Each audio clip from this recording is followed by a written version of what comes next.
Take some time for yourself or spend some time with the family at Sandy Point Village Hotel. Enjoy our various studio and suite apartments, self-contained with their own kitchenettes and Wi-Fi.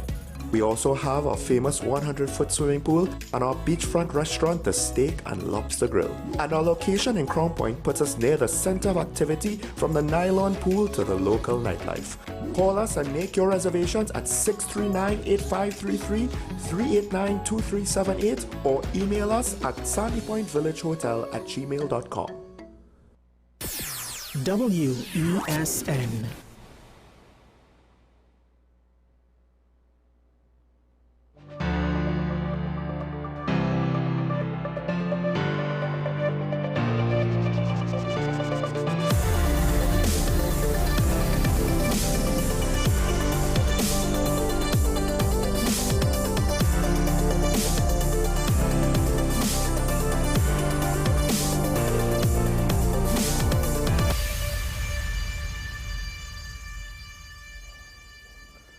Hello there, this is Talking About a WSND Content Capital Show. Michael Small with you once again. Now I have to give you a bit of bad news, and I say this is bad news because one of the few consistent pieces of feedback, not always universal, but regular enough, people say they either like the show or they like the show with Karen. And unfortunately, the good lady is not feeling well. Nothing too serious. There's been a virus going around. That's the talk. My own family has gotten it more than once from Christmas into the carnival period. I myself, I believe I've gotten it at least twice. Generally speaking, it might not actually be the same virus. Seems like the good lady has come down with something similar, if not the same virus. And because of that, she was not necessarily confident she would be able to come on live TV and not be a distraction with regards to her respiratory difficulties. I myself did several shows where I had to hope for the best, and including opening one show where I barely had a voice. It is what it is, unfortunately, with this thing going around. I hope none of you watching me get it, and the spread will stop. I guess it has to do in part with all of the extra international and domestic travel around Christmas time. And of course, with regards to Carnival, when you have people coming in for Carnival, the diaspora, as 1 month in, 1 week in, and in some cases, the weekend of. So, no good lady today. However, later on the show, I'll go deep into the Prime Minister's remarks. It has gotten, I guess you could say, strong reactions. Her remarks at the 50th regular meeting of the heads of government of CARICOM in St. Kitts that happened yesterday. But before we get into that, there's a few things I do want to get into. First off, and it might seem like I'm beating a dead horse, and there's no pun intended there. I am not actually looking to utilize any sort of irony. There is another situation with regards to police shooting where the family now is unwilling to believe the official statement as to what happened, as to what went down. Lucille Batiste, mother of Justin Batiste, said her son had been given a parcel of land. There was a man who resented his son's presence on the land, had been threatening him, and she further claims the person threatening her now deceased son has relatives in the police service,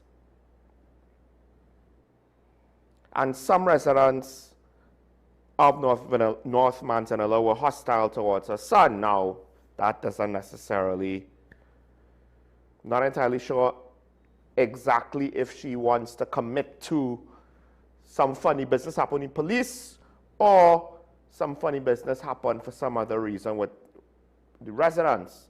But police were the ones who shot and killed her son, right? Saying that he was seen along the roadway at 4:30 a.m. holding a firearm and fled when officers approached.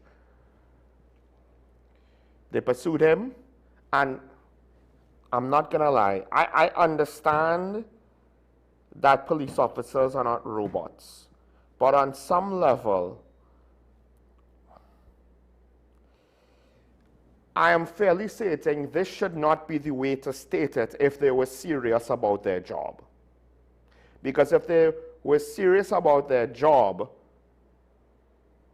I think there's a better way to say the suspect was armed, he was brandishing a weapon in a manner that made him a potential threat to cause harm to myself or others around me, and because of that, I had to take whatever action I had to take. Meanwhile, the statement that is regularly used in shootings by police, whether off duty or apparently on duty, was fearing for their lives, they opened fire. Because that is so open-ended. It doesn't take much for a human being to fear for their life if someone has a gun, just by the way. Right? And fearing for your life does not technically mean, oh my gosh, I am objectively reached a point where my life is in danger because he might shoot me because it's pointed at me right now. For all I know, fearing for their lives is, we think he has a gun. We don't know. We don't actually want to do the hard work to check because we fear for our lives, so we're just going to shoot him. I have heard that police in shootouts have come under enough fire, I don't know if it is heavy fire, that they were essentially incapacitated, not because they were hit, but because they didn't want to move. I guess you could say they were fearing for their lives. Now, I understand nobody wants to get shot. But it comes across. Unfortunately, no one has ever accused the police of having a command of the English language. It comes across as not, it's a clear and present danger, but rather, it's like the situation with Mr. Samaru. Oh, well, you know, he's there, and I don't know if he has a gun, so I fear for my life, so I shoot him. The problem, of course, that the police does not understand, and I know that if there are police that are hearing me right now, I mean, even the media ambassadors might not necessarily, you know, want to just follow down this track of logic blindly. But the reason why I'm saying this is not because it's true or because, you know, it's that damning of the situation. I'm speculating here. But I'm speculating because the police have put themselves in a perception deficit even worse than it was before. So I can't fault the mother of a 30-year-old man who was now shot and killed by the police for her unwillingness to believe the police version of events. The goodwill was used up. Yes, it's unfortunate if, you know, the goodwill was used up by your predecessors, but the point is, just because we have a new commissioner doesn't mean the entire police service gets a reset on the goodwill of the public. The commissioner had his own goodwill from his initial impressions, from his capacity to function, how he spoke, his command, his presence. Some of that has been squandered with nonsense and foolishness. To what extent it's been totally squandered, we'll have to wait and see. But the service itself, just because you put a new commissioner, especially since the majority of the executive team are holdovers from the year before and the year before that, that is not enough for people's perception of the service to change.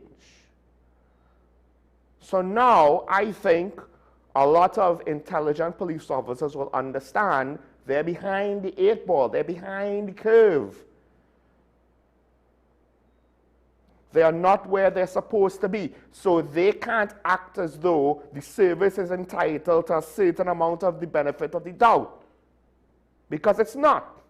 The benefit of the doubt was eroded over years and multiple commissioners and questionable actions by certain historical police officers and commissioners and questionable actions by recent police officers and recent commissioners. And there is seemingly no effort to fix it. None whatsoever. Willful ignorance of the reality. Because then somebody's going to come on TV from the executive and cry crocodile tears, except they aren't capable of actually crying, right? But they'll complain and say, oh, it's not fair, and how tough it is, and how hard it is, and we're being mistreated, and blah, blah, blah, blah, blah, blah, blah, blah, blah. But the problem is, it doesn't really equate.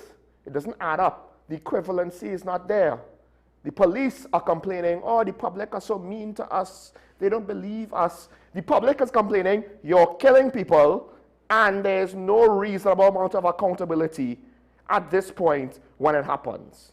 In fact, members of the public highly suspect that there have been, in recent history, multiple instances of extrajudicial killing, some of them being multiple killings. And the ability for the police to effectively deal with that challenge seems to be non-existent. And it's frustrating to me because it is not that dissimilar from when politicians complain about the media and the public speculating about things that they don't understand. But the reason why the media and the public don't understand and don't have all the information is because the politicians don't want to give us even some of the information. They give us barely anything. And we don't like the results. They try to spin the results. We don't like the results. And then when we say, hey, this looks bad, we think you didn't do a good job. They're speculating. They don't know what they're talking about. They're not supposed to talk. We're supposed to talk. You're supposed to listen.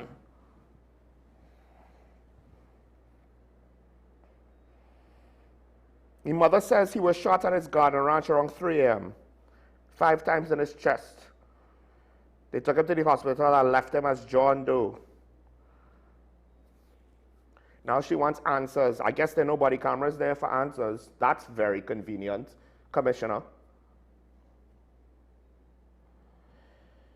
Now, the minister says there's no plan to restrict the public sharing of police-involved incidents. That's interesting, given the language, you could almost see how they were leading up to it.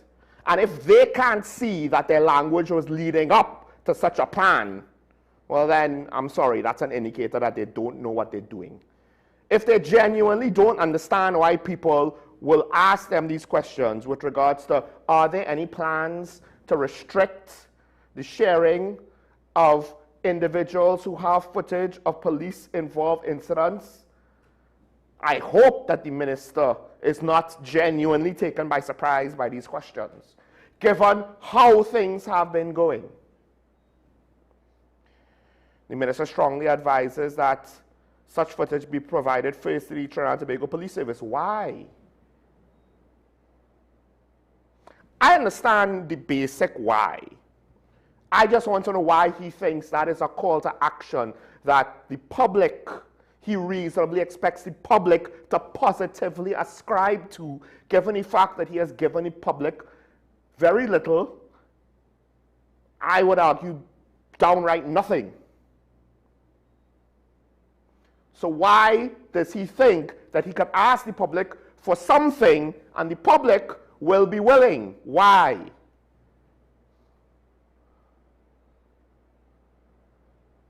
Governing is not having your wonderfully objective and oversimplistic regulations and all the little soldiers will follow all the regulations and all of the reliable soldiers will follow all of the unwritten regulations.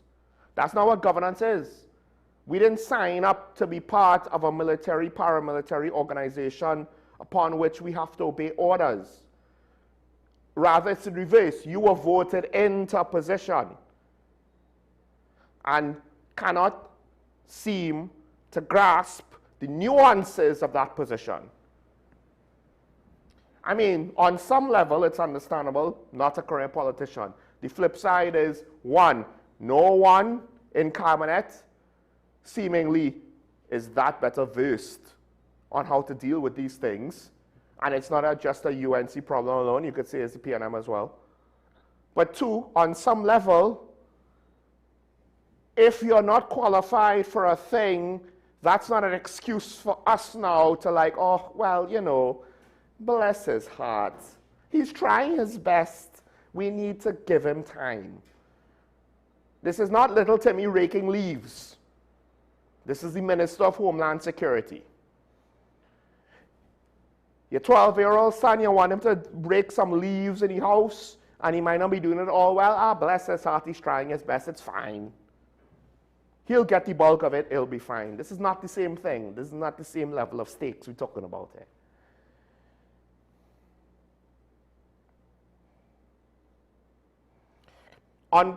To some extent, while I understand it would be best for the police to have access to the raw footage as soon as possible, if not first, on a practical level, why does that matter?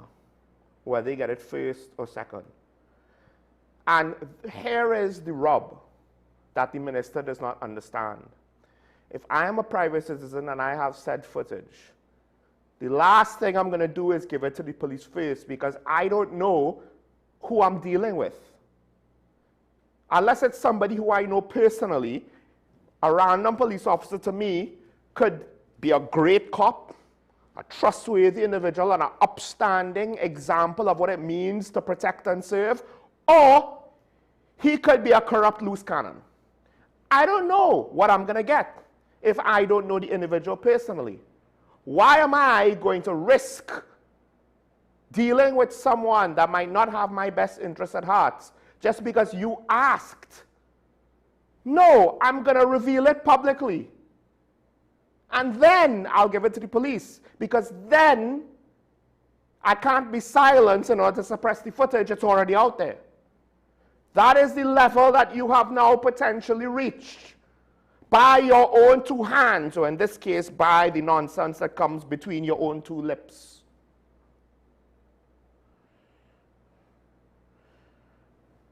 Sawari, we don't always agree on stuff, but he has come out to reject the claims that the murders would have been avoided with the Zoso legislation,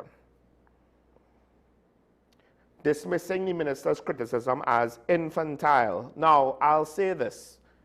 It is very important. Using adjectives like that in a serious conversation runs the risk of derailing the conversation.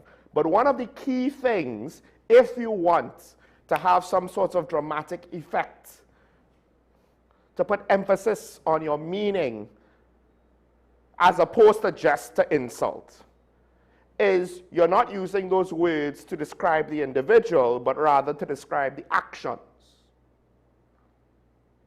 One is not targeting, one is targeting the individual, one is describing the individual, one is a direct personal attack.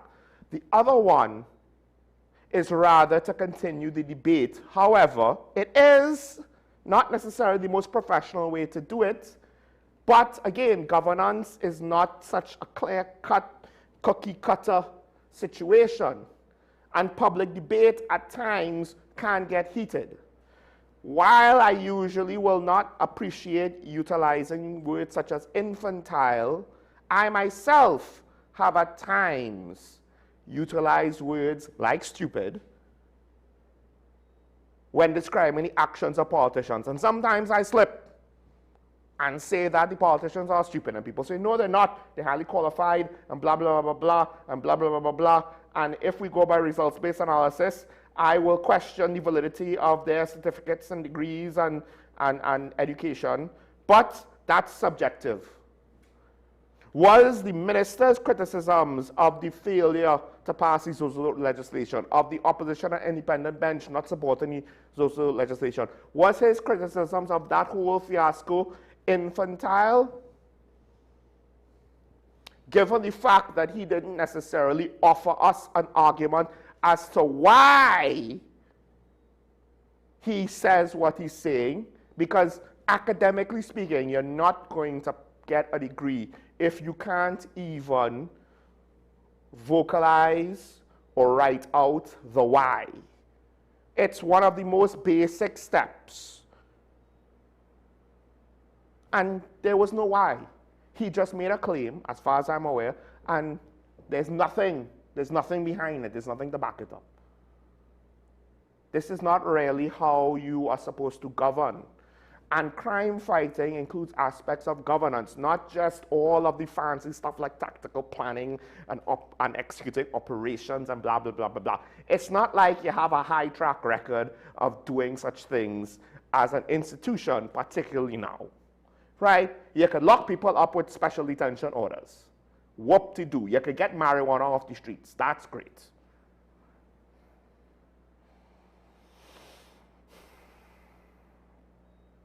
And to be fair, I do find the minister did point out something, but I think this cuts both ways, to be honest.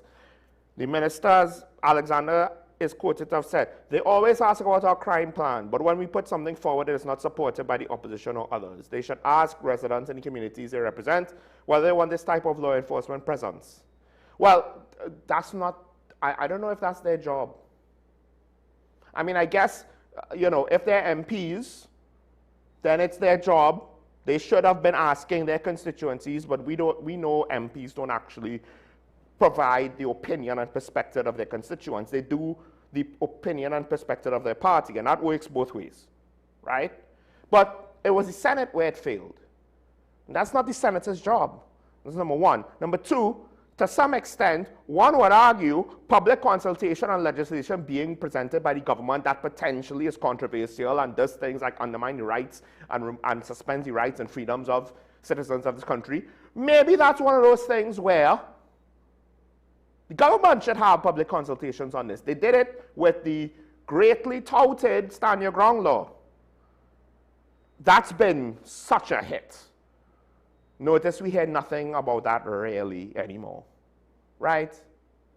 And I'll say this, they always ask about our crime plan. To be fair, it's not like PNM had a crime plan. But my issue is, I'm fairly certain the opposition UNC were one of the people asking the PNM government about their crime plan.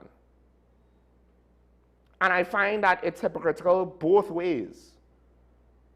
Where, oh, you're in government, now I get to ask you about your crime plan. But when I'm in government, all of a sudden, you know, my crime plan is a top secret. It's too complex. You're not going to understand. You don't understand the intricacies of using special zones of operational emergencies in order to circumvent the law to arrest people that we don't actually have the capacity to get evidence on to build a case so that we could arrest them with normal law enforcement procedures.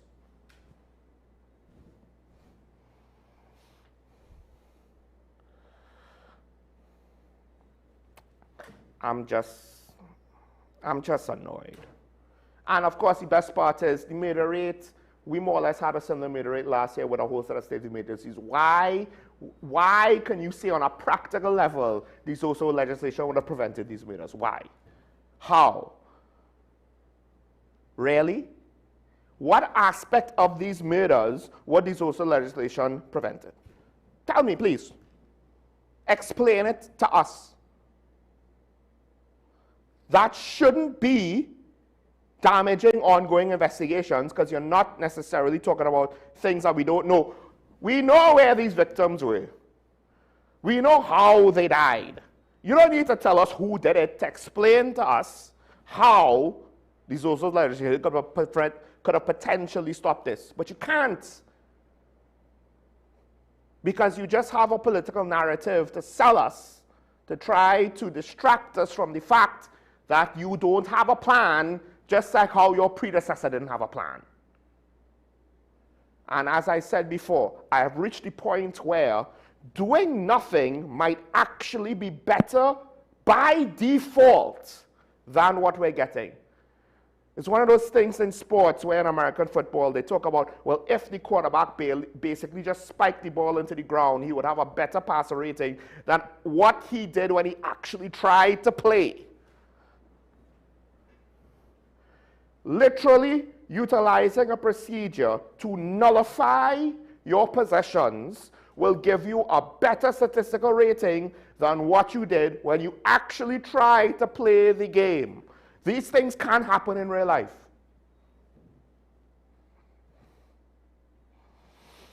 All right, a couple of things quick. One, parliamentarians have been, according to reports, happy with regards to the Prime Minister's meeting with the U.S. Secretary of State. Opposition Senator Dr. Me Brown, he does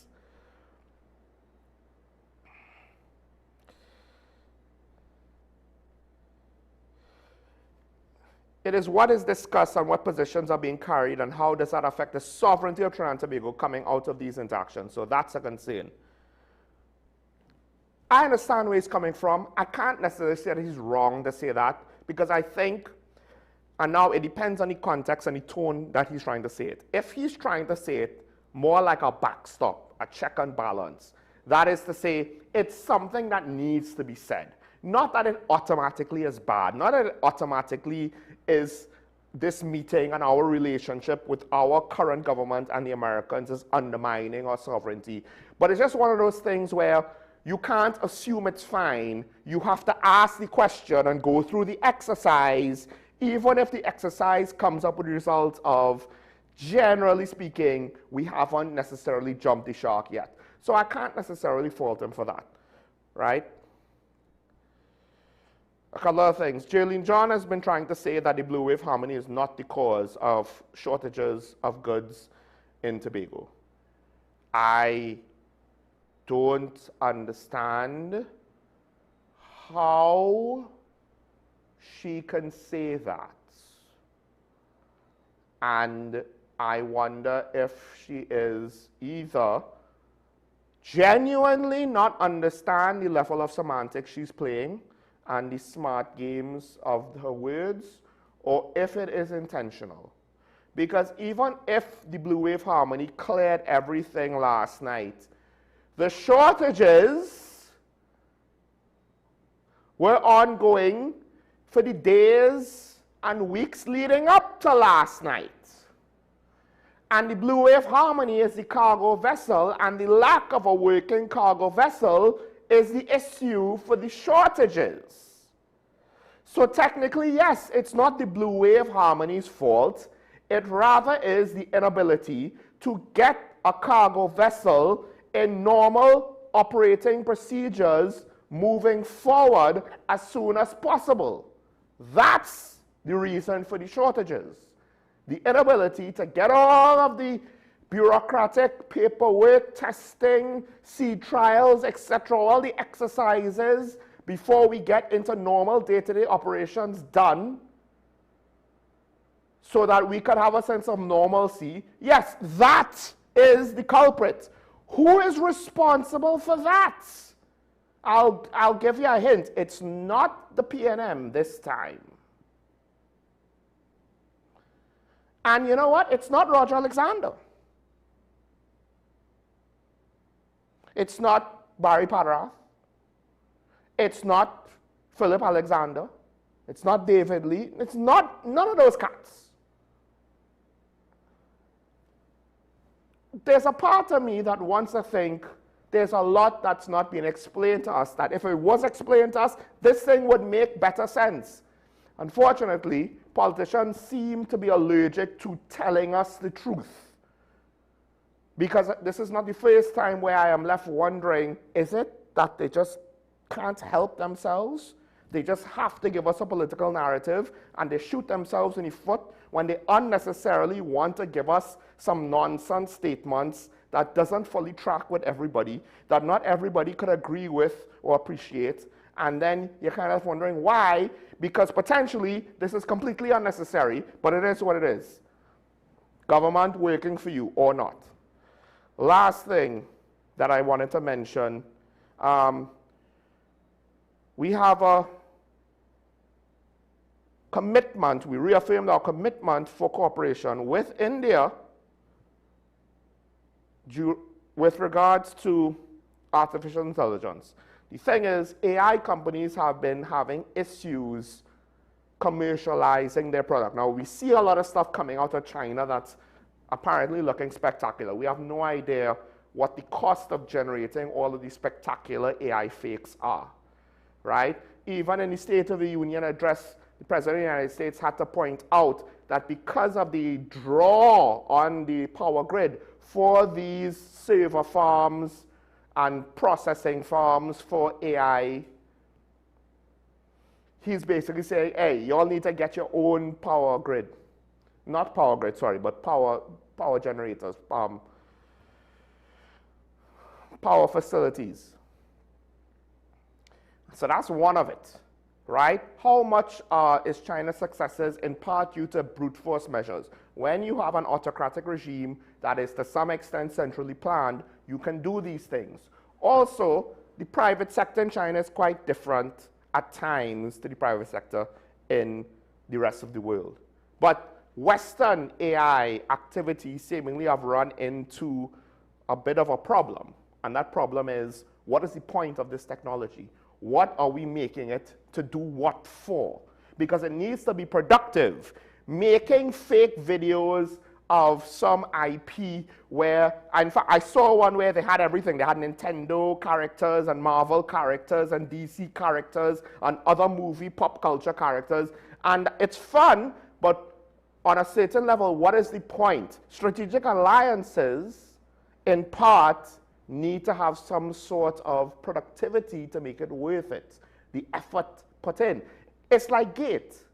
You would think, oh, well, we just give people, we pay off their tertiary education bill. Isn't that great? Yes, in an oversimplistic way, that sounds marvelous.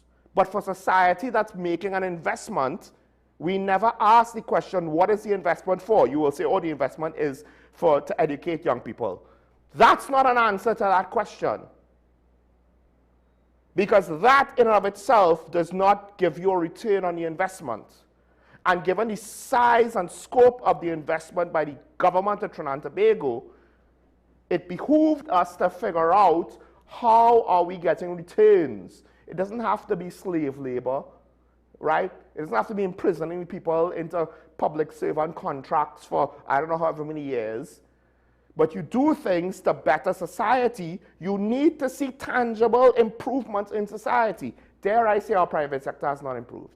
So on one hand, I don't have an issue with it because we don't want to be caught so far behind the curve as we are in other aspects of digital and communication technology that we're playing catch up in the worst possible way.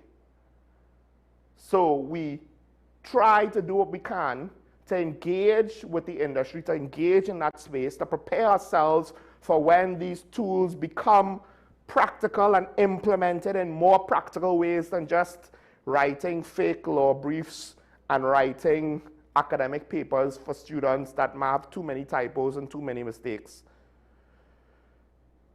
But the flip side is the actual companies making these things, at least in the West, they're coming under financial difficulty.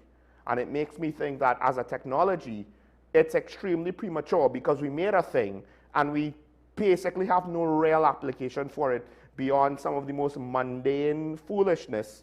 And we're starting to see limitations. You cannot replace, at some point, you cannot replace people with AI because all AI could do is copy someone else's homework. It could put together numerous variables to make an original amalgamation, but it's still at its core just a copy. You want to innovate? You can't innovate consistently if all you're doing is copying. We in TNT, to some extent, need to innovate. AI might offer us tools to help do so.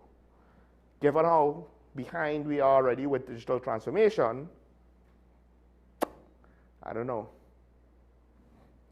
Despite the fact that I have been told good things go on in that ministry, even under the PNM regime, there's still a lot left to be desired. And perhaps the real issue for us, ironically similar to the private corporations, the budgetary limitations that we have to operate under.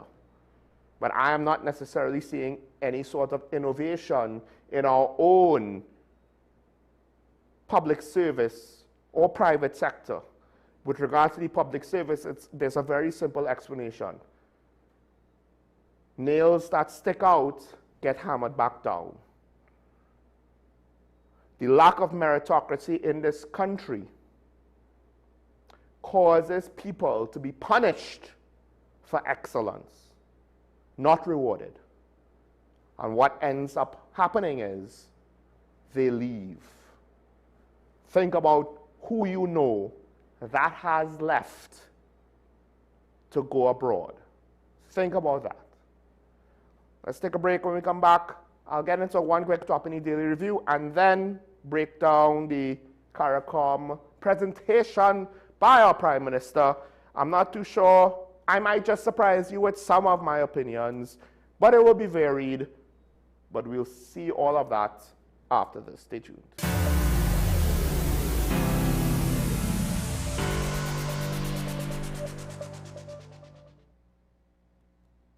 Hi, I am Emiliana Beechan and I am a mental health and conflict resolution consultant. Welcome to Mind Matters, the show where we explore the intricate world of mental health and the art of conflict resolution. Join us as we hear from mental health professionals, conflict resolution experts, and everyday people who have transformed their lives through understanding and communication. Mind Matters, coming soon to WESN Content Capital.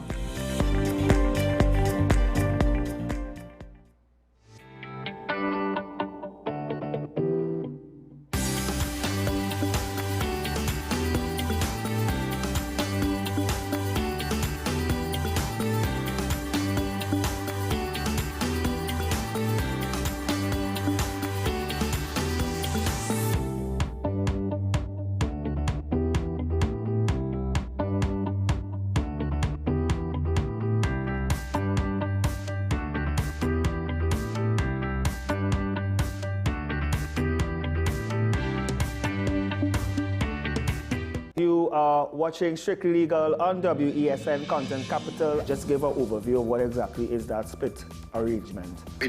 Now you don't need to register nothing. You don't need. We can do that another time. But then it becomes a hit, and then everybody starts to want to claim.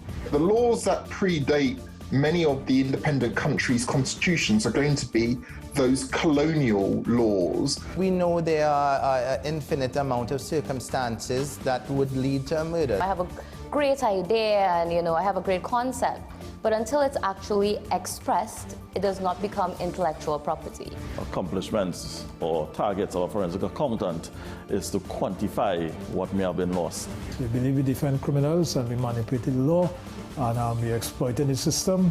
A responsible journalist will reach out to the person who they have the information on for a comment.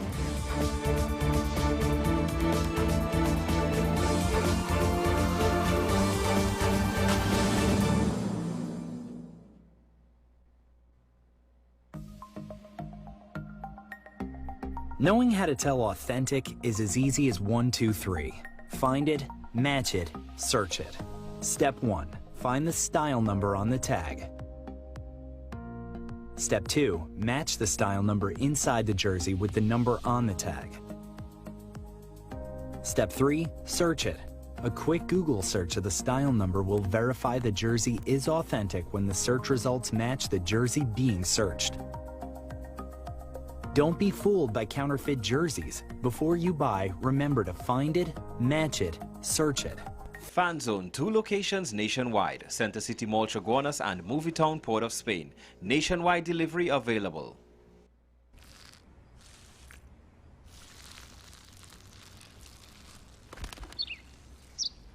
Maybe he landed here totally by coincidence.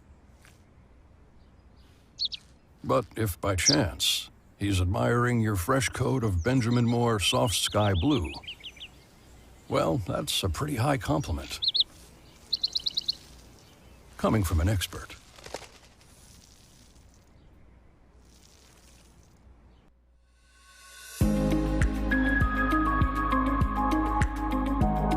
The fluid retention occurs in the lungs and you get short of breath, particularly with exertion, and is a particularly condition where when lying down they feel short of breath and have to use a lot of pillows. That's a sign that the shortness of breath might be due to heart failure.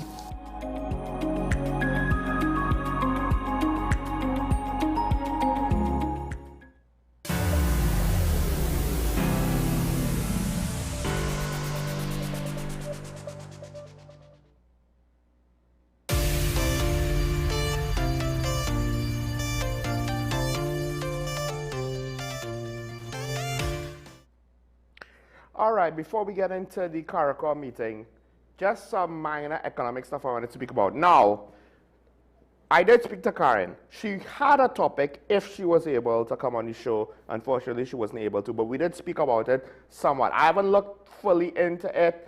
I have kind of just glossed around it. But some of what we're going to speak about has been in stories that I've either spoken about or now might touch on just slightly. One of the big things, however, that she will get to is the actual IMF report, not the Ministry of Finance's press release, to say how great the IMF report was. And if you are hearing sarcasm in my voice, it's because I've seen this before. Usually it's a guy wearing a Balize tie, but now it's someone wearing a Rising Sun tie. And I'm just kind of tired of the same old dog and pony show of, it's not bad, look how great we're doing, while the economy continues to slowly whittle away. Because we are, by some measurements, worse off than where we were, say, 3 years ago. To what extent is that the previous guy's fault? To what extent is that the current guy's fault? I say, given the fact that we're not necessarily seeing inspired leadership, the historical blame is less important as the, what are we going to do now to change the direction? As Helen Francis said, he said we need a 360. No, we need anything but a 360. It could be 90, it could be 180, it could be 45, it could be 15. Any other direction, obviously not every other direction is going to be better than the current path that we're on, but on some points, actual change might be necessary. Even if we make mistakes and it doesn't all work out. At the end of the day, I'm getting kind of tired of watching the same mistakes being repeated over and over again. One of those mistakes is local government. There are local government issues. A couple of corporations were complaining about delays in release of funds that were affecting their ability to pay their workers. As one councillor, or one mayor, sorry, said, is quoted to have said, you cannot increase allowances. This is Digger Martin Mayor Akila Glasgow. You cannot increase allowances on paper and then not send the money to cover it. Right now, councillors are getting letters from landlords because the rent has not been paid. This is unacceptable. So this is the borough of Digger Martin. I'm not entirely sure what is the specific. I find the whole thing is kind of, anyway, how the whole, what Digger Martin status has changed and blah, blah, blah. Now, one corporation, Arima, said, well, we were able to not have this be an issue, but we did it because we managed our internal cash flow well enough that we could find sources of funds in order to ensure our workers do not get into trouble. The thing is, we've heard of things like this before. One of my questions is, I suspected that during the Dr. Thrawley regime administration, the P&M local government bodies were also not getting all of their money. It's just that they couldn't speak out about it. The UNC local government bodies had no issue speaking about it, and I'm very grateful for those that spoke to us and for those that spoke out to the media and to the public at all. P&M ones, they couldn't because P&M is in power. Now it's reversed. Now the P&M ones are free to talk because they're not making their bosses look bad. Whereas before, they would have got a stern talking down to if they even dared to vent the dirty laundry. Is it a situation where our economic situation is bad across the board, or is it targeted? I wasn't entirely convinced that under the PNM it was targeted because the mayor of Port of Spain got into hot water over certain public situations because he was looking for private-public partnerships in order to finance certain initiatives because he wasn't getting enough money from the government. So that to me was a clue that this is across the board. It's not necessarily targeted. At least, I'm not saying it's equal. I'm not saying that the local corporations were treated equally, but it wasn't as though the P&M corporations were swimming in cash and the UNC ones were not. And I think, at the very least, it will behoove me to ask similar questions with regards to what's going on in this situation. Now, the local government minister, she's come out to say, well, it's only really one.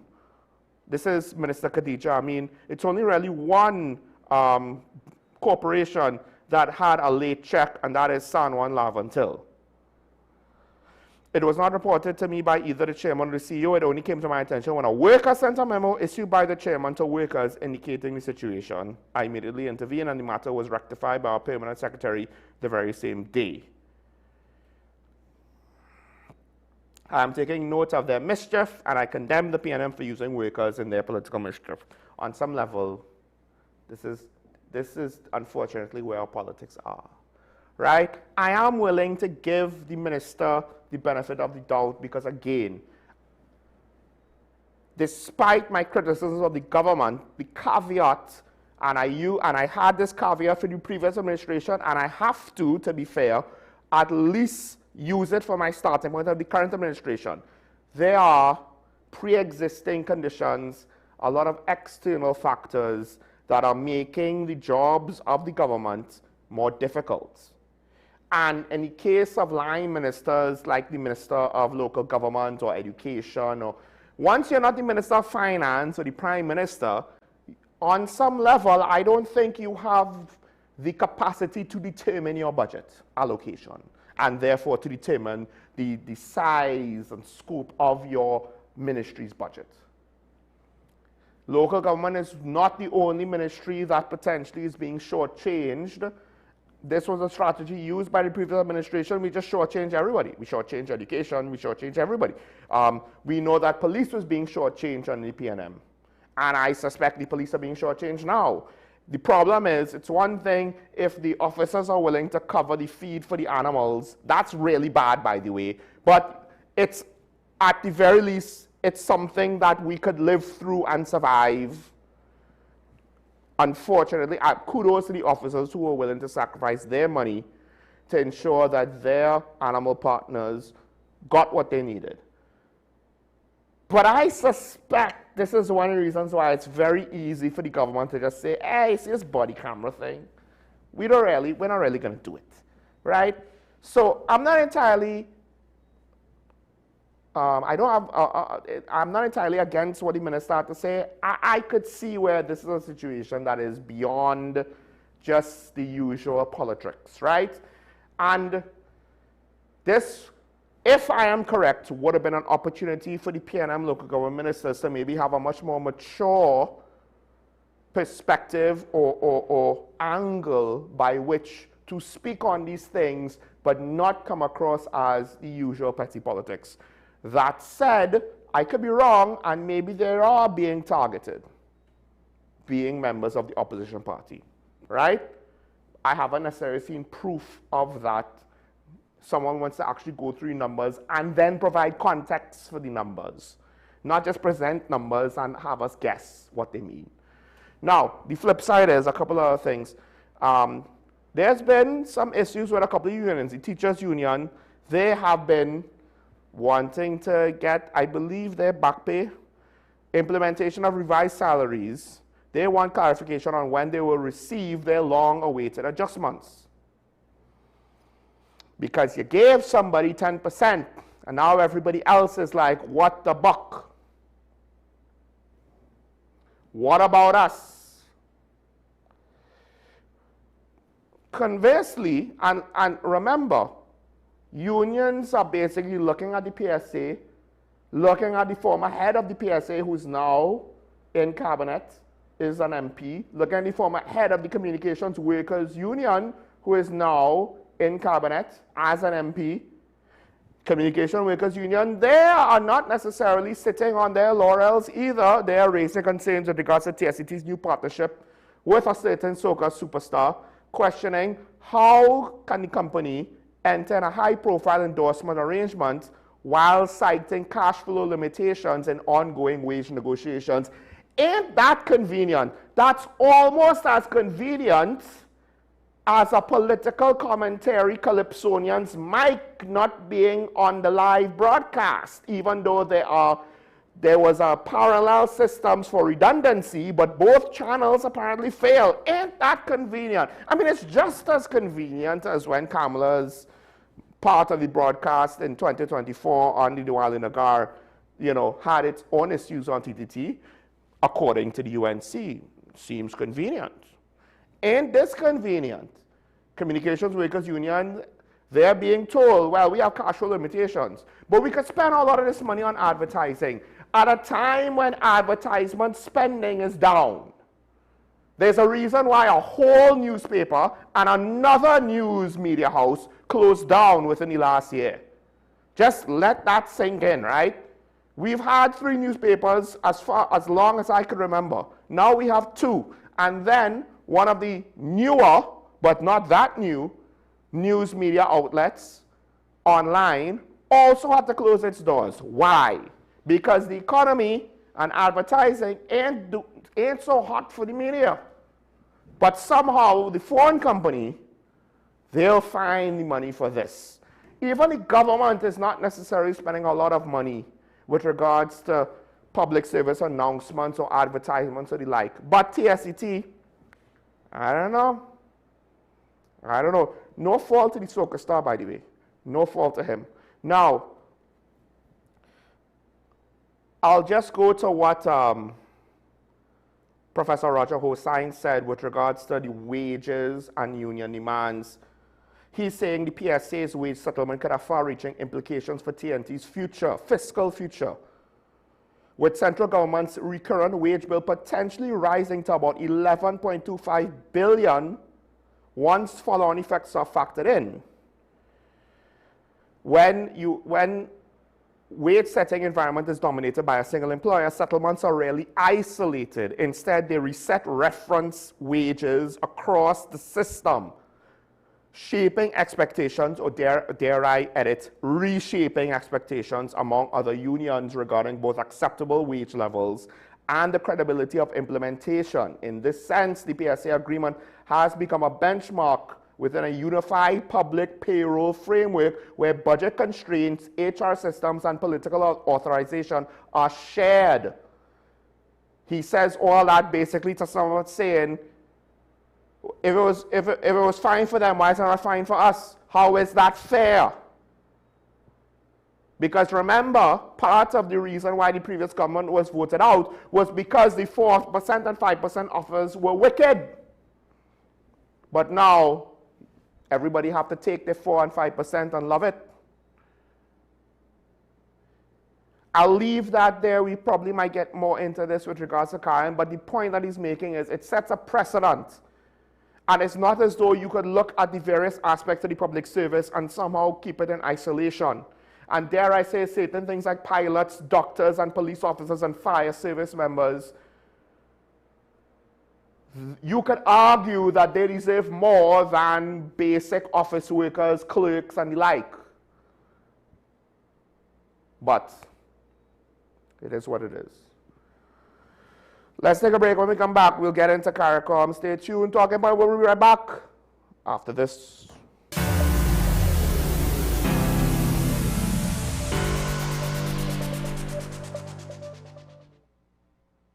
SM Group International Limited, your solutions partner for the latest innovations, brands, and competent staff to meet your needs.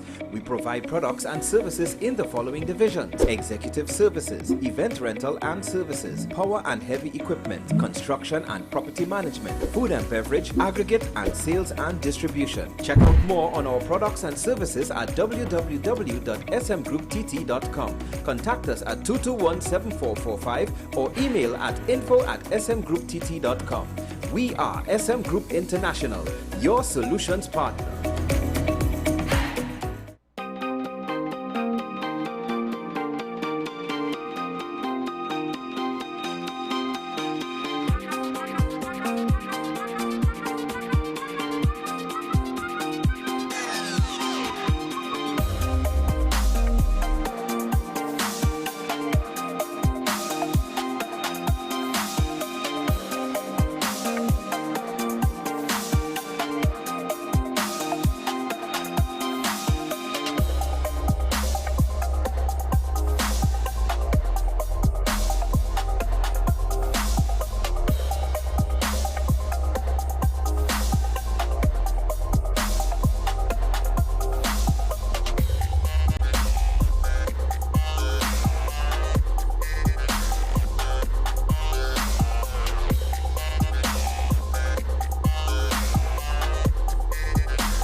J, I want to get a tattoo. You really want Respond to me. Respond to me how you would respond to me. The first question I'll ask is why?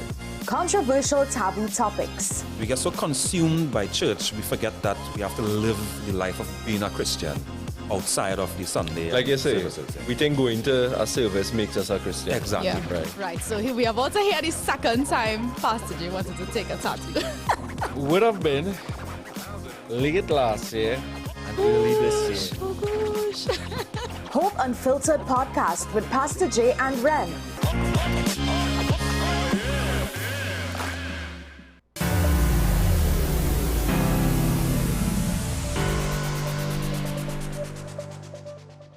Prime Minister Drew, thank you for your hospitality, the warmth that we received here in St. Kitts. And you well know it's not my first visit. I had the pleasure to work here with Mia. We were both young budding lawyers then. We are still budding lawyers, but we did work together here in St. Kitts, and I'm very happy of the warmth we received from you, Prime Minister, and your family, and of course the people of St. Kitts and Nevis. Fellow CARICOM heads, dignitaries, distinguished guests, I welcome for the first time to a CARICOM meeting from one Twin Island Republic to another one here, Trinidad and Tobago, Chief Secretary Farley, the Chief Secretary of the Tobago House Assembly. Please welcome him. For the first time, we have a Tobago representative in the CARICOM. And today, I have to say some things that may be good and kind, but I have to also face the reality of what is happening in my own country, in Trinidad and Tobago. And so I welcome the words of Prime Minister Holness when he spoke of the balanced way that he looked at the CARICOM. We all have different pathways to walk, but our destination, our goal, our aim is the same. It's for a better quality of life for the people in our country and for the whole of the region. So Trinidad and Tobago, today we reaffirm our commitment to remain a vested partner in the work of CARICOM. That is a somewhat edited version of the Prime Minister's opening with regards to her speech at last night at the 50th meeting of the Conference of Heads of Government of CARICOM. It's a very long title, right? Now, the thing about it is, first of all, let me just cut straight to the opposition leaders quoted of describing the Prime Minister's remarks overall as revolting and bizarre. Now, I say that because I actually wanted to say that I appreciated the Prime Minister's opening remarks. Now, I completely disagree with regards to calling it bizarre. There were moments throughout her entire presentation, it was around 22 minutes long. There are multiple versions of it on the internet, cut out. You don't have to look at. There are also, I believe, multiple versions of the entire ceremony and all of the presentations and the like. But there are at least a couple versions of it. You could get it. I appreciate what she had to say. I also appreciate the fact that it was a very organic speech. She was referencing some of the remarks made, including the remarks made by the outgoing chairman, Andrew Holness of Jamaica. I hope I got his name right. And she was referencing, I guess you could say to some extent, some of the other speeches or maybe perhaps the sentiments expressed in the room previously before she came to the podium. And there were times when, because it didn't look like she was speaking with a teleprompter, so a lot of it was off the cuff. It wasn't always smooth. But I have seen Dr. Keith Rowley in a similar forum giving a presentation, not looking his best. Because I guess at the end of the day, as much as you might be accustomed to speaking in TNT, when you reach in a different type of setting, a different type of environment, it is human to maybe have nerves, especially when you're trying to speak off the cuff. It has happened to me multiple times, and I mean, I'm in the same environment every day. And some days, you know, I'm fine and everything is smooth, and some days things are rough. So it didn't bother me because, again, I saw her predecessor also kind of do similar things. And again, this didn't seem to be a speech where it was fully written out word for word and she's just reading. It seemed as though she was giving a presentation. She had her notes, and like any good presentation, she was referencing her notes, but she had an organic speech. Now, I don't want to say it's bizarre. Also, with regards to the stances and the positions that she took, there's nothing that she said, whether I agree or disagree, that I think to be so unreasonable to say that it was bizarre. I will, however, say I can't fault the opposition leader if she wants to say that it was revolting. I might not agree with utilizing a word as strong as that, but I kind of get it. You are the opposition leader. You are going to fundamentally disagree on certain things with the Prime Minister, and thus you're going to use a strong descriptive word. You're going to say revolting. It is what it is, right? But I found the Prime Minister, this wasn't a bad go at it. It wasn't necessarily as scathing and as reckless. I know that the opposition leader is calling it reckless, but compared to some of her previous statements, I wouldn't necessarily call it reckless. And also, on some level, some of the harsh criticism she had, dare I say, from my perspective, it might have been appropriate. Because regardless of the Prime Minister's positions, I also have criticisms of how certain things were handled by CARICOM. That's not to say that I fully agree with the Prime Minister and fully agree with everything that she had to say, and she's right, and she is not to blame for any of it. It's somebody else to blame. No, I don't agree with that at all. And in fact, the first point that she starts to hit in her speech already gets into no man's land for me. I'll describe what I mean. It's time to cue this.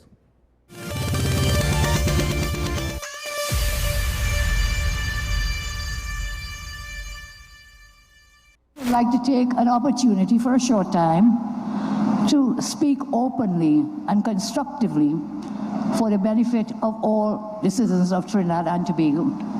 To date, it remains very unsettling to me that in October 2022, the then sitting TNT government coordinated the kidnapping of a Trinidad citizen from another CARICOM state. He was visiting another CARICOM state, and he was kidnapped. Our Supreme Court has ruled that he was kidnapped.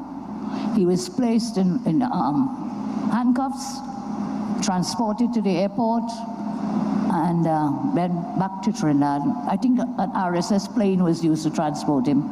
He was kidnapped. And then I was opposition leader. I wrote to the CARICOM Secretariat, that's 2022. I wrote to the Secretariat of the CARICOM asking, what happened? How could you have facilitated kidnapping of a TNT citizen? Please let us know what was happening and how it happened. To date, that was 2022, I have not had a response from the Secretariat. So I say to CARICOM, that response, non-response, it may be the result of poor management, lax accountability, or most concerning, that one ceases to be recognized by the Secretariat as a member citizen of CARICOM when not in government.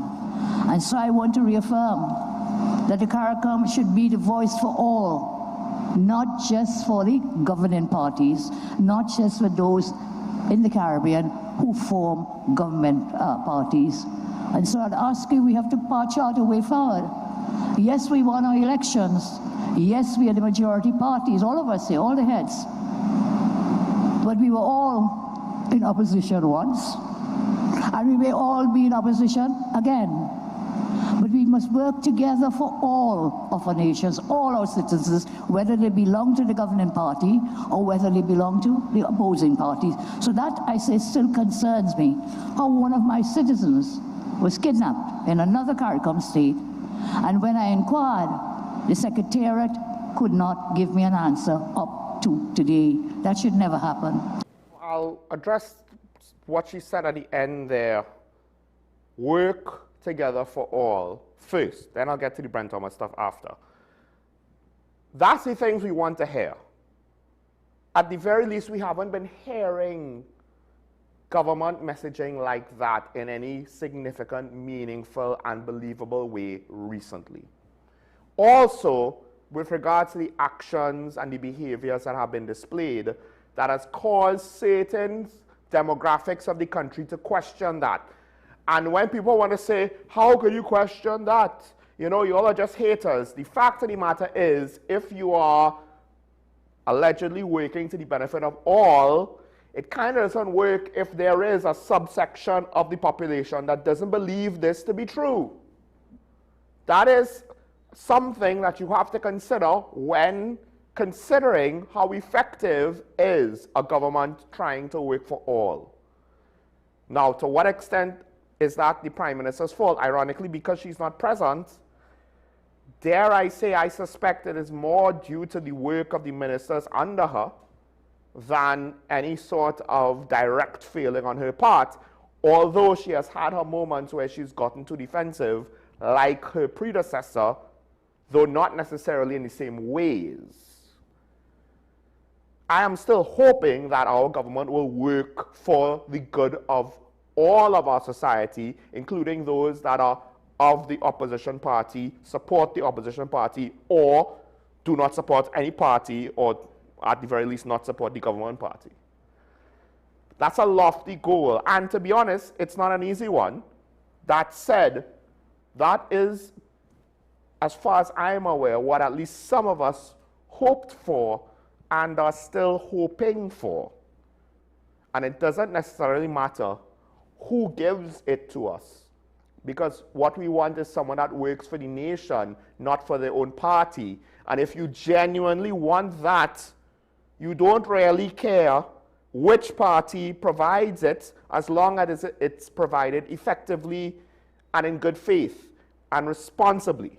Now, with regards to the Brent Thomas, she brings up a good question. First of all, she may have misspoke, because what I have seen in at least one report is Justice Ravinder Ramprasad made a ruling. It could be High Court, it wouldn't necessarily be Supreme Court, right? That Brent Thomas was unlawfully abducted. Now, the opposition leader is trying to say that it is, let me get the words, rejected allegations raised that the former PNM administration assisted in the kidnapping of Brent Thomas, calling the claim a dangerous fabrication. My thing is this. Based on what we know, and without any sort of explanation, we are left to come to that conclusion. Because the police cannot leave the country without authorization, and the police cannot get a regional security plane without the assistance of someone that has the say-so or the pull to make that request. The police doesn't have that, and at the time, DCP Martin was not a deputy commissioner of police. I believe she was a senior superintendent, right, at best. So, I think she bypassed the ACP rank. I could be wrong, but I am under that impression that she did. So one of the issues with this whole thing is, again, we know some of the parties that were involved. We know that a few police officers were involved, one of them being current DCP Martin. We know that somebody in the previous government had to have been involved in order to get access to the plane. We also know someone in the Barbadian government had to be involved, as well as a couple or a few Barbadian police officers. Now, the Barbadian police officers would not have necessarily directly interacted with the people on our end outside of our police officers. But the million-dollar question is, who were the politicians or public servants, government functionaries, etc., that basically were the ones to authorize this unlawful abduction? And another word for unlawful abduction is kidnapping. So I understand that the PNM administration of that time and those who are from that time don't want to call it a kidnapping. But based on the Commonwealth legal definition of a kidnapping, it was a kidnapping because the actual extradition process was circumvented. Here's my issue. On one hand, what the Prime Minister had to say was correct. She wrote to CARICOM. Why can't CARICOM tell her anything? The government of Barbados is part of CARICOM. A CARICOM plane was used, so at the very least, CARICOM should be able to say who contacted CARICOM for the plane. Also, Barbados could say more. Who on Barbados took whatever call that they took to say, yes, we'll get Brent Thomas and hand him off to you, or yes, we will authorize you to go for Brent Thomas? Can the government of Barbados not tell us? And then also, can't DCP Martin at the very least tell us who told her to go? Did she go of her own volition? How did she get the plane? Who got the plane for her? Did some staffer pretend to be a member of the government and circumvented proper channels to get the plane? These are things that we need to know, because the Brent Thomas kidnapping was a situation that was that bad. But here is the catch. The catch is, while the Prime Minister could say, I have yet to hear from CARICOM, my issue is there is enough knowledge of the persons involved in the situation officially. I don't understand how the government has been unable to get any sort of clues put together on this, and then want to tell us, well, we don't know nothing, and they're not telling us nothing. Because again, one of the members of the police service that was involved is currently still there. You know exactly where she is. And the government of Barbados, you know exactly where that is. The same party won their last election. So this whole thing to me stinks. Our current government is not the one stinking the worst, but the fact that they've been there for a year, well, not a year yet, but we're coming close to a year. And you've already apologized to Brent Thomas, but you have not been able to make any headway to get any sort of explanation, even if the explanation is to say, we have identified all of the individuals involved. We have gone to the end of the trail of the breadcrumbs. These are the people, and this is the actions we're going to take to either compel them to give the information, or these are the people who are not speaking to us. These are the people who should be held accountable. I don't know if it's because there's an ongoing criminal investigation, but hey, I remember when an ongoing criminal investigation got the Commissioner of Police suspended. But I guess not all investigations are created equal. I don't understand. How is it? We're not talking about criminals did a thing and then escaped. We're talking about two governments, one of whom has already admitted did not contest the lawsuit. Their AG basically told the government, say you're sorry, take your medicine, don't try to fight it. Two governments were involved, two sets of law enforcement and staffers and politicians, and somehow there's a great mystery as to how this happened. I don't understand. I don't understand that. And at this point, I don't really want to hear anybody's version of events because we're not really getting a proper explanation on this.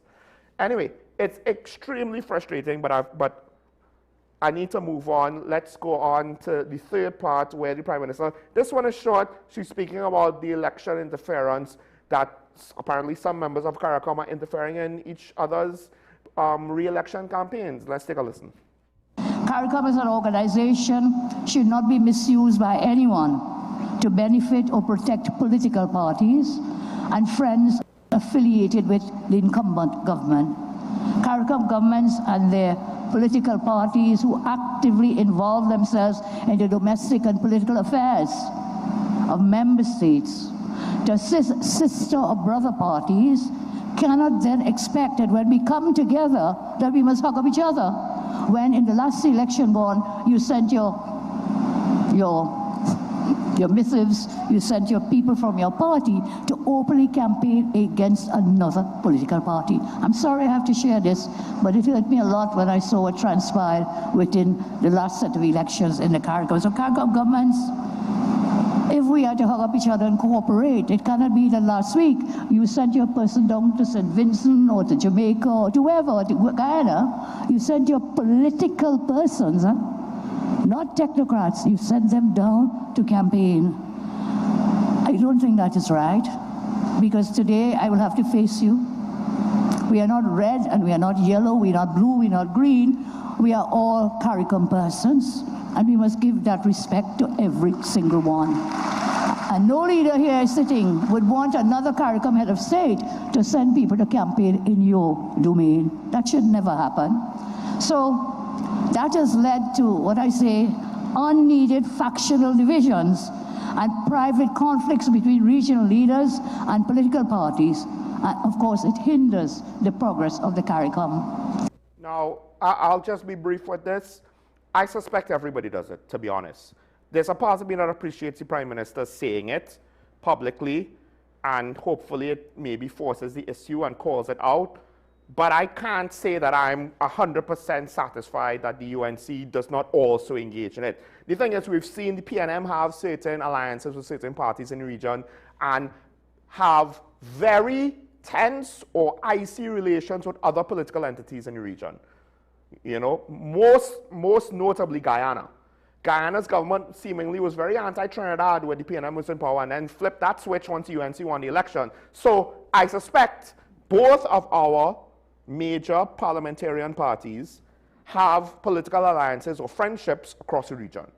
And on some level, it is what it is. In international relations, international diplomacy, you would have friendships between diplomats from country to country. One of the things is you don't want those personal relationships to adversely affect national interactions, right? So to what extent is this more widespread, and you have to kind of take the Prime Minister's words with a grain of salt in the sense of, I appreciate you calling it out, but I suspect no one is clean with regards to this situation, right? And the flip side to that is this, and I'm not saying this to say that the UNC was wrong. From what I understand, for the partnership re-election campaign, consultants were brought in. And I am under the impression that's not the first or only time international or foreign consultants for re-election campaigns, technocrats, political operators were brought in, right, to advise, to help, to consult on re-election campaigns. Where do you draw the line from a foreign consultant that worked on the Obama campaign and our own people going from country to country to do work on re-election campaigns? Ironically, as bad as it is and it seems to be, in a way, it might actually be a step. You could debate if it's a positive step or a negative step, but it might actually be a step to integrate the Caribbean politically more closely into a single unified body. But doing that is nowhere near as easy as you would think. So to what extent do we actually want that to happen? I don't know. Where do we draw a line? I don't know. But I don't want to spend too much time on this. Let's move on. Now the PNM went on. There's two clips. Well, really the last three kind of,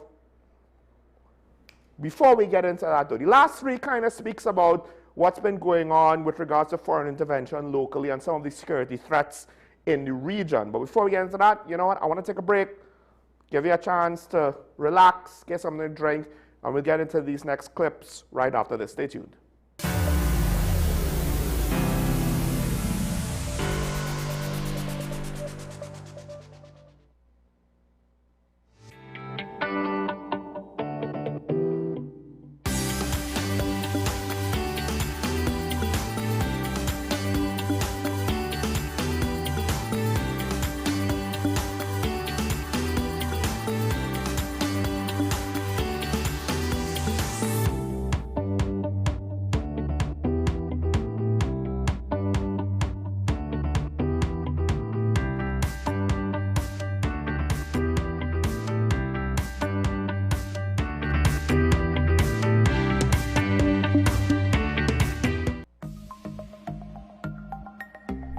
Knowing how to tell authentic is as easy as 1, 2, 3. Find it, match it, search it. Step 1. Find the style number on the tag. Step 2. Match the style number inside the jersey with the number on the tag. Step 3. Search it. A quick Google search of the style number will verify the jersey is authentic when the search results match the jersey being searched. Don't be fooled by counterfeit jerseys. Before you buy, remember to find it, match it, search it. Fan Zone, 2 locations nationwide. Center City Mall, Chaguanas and Movietown, Port of Spain. Nationwide delivery available. This is Face of Sports, WESN Content Capital. How you felt about the kiss on the lip? That's the business. I'm not to do with that. I find that was distasteful. The national senior team, whether you like it or not, that is the model for all other teams to follow. I'm assuming that the regional requirement may be a much stricter requirement. This is not about Pro League and Super League. This is a league run by the Normalization Committee that I'm responsible for. Nobody expected FIFA to fund this arrangement. If we don't get a professional attitude towards this, we are doomed for failure. You break the balance, trip the leg, control the body. They ain't gonna stand put forever. Why you want the Chiefs to lose so? Why you want the Chiefs to lose so? They already have 2. Lamar don't Why? have. You're jealous because you know the Chiefs getting closer to the Patriots. Let's go to the last part. No, of the not no. Let's go to the last part.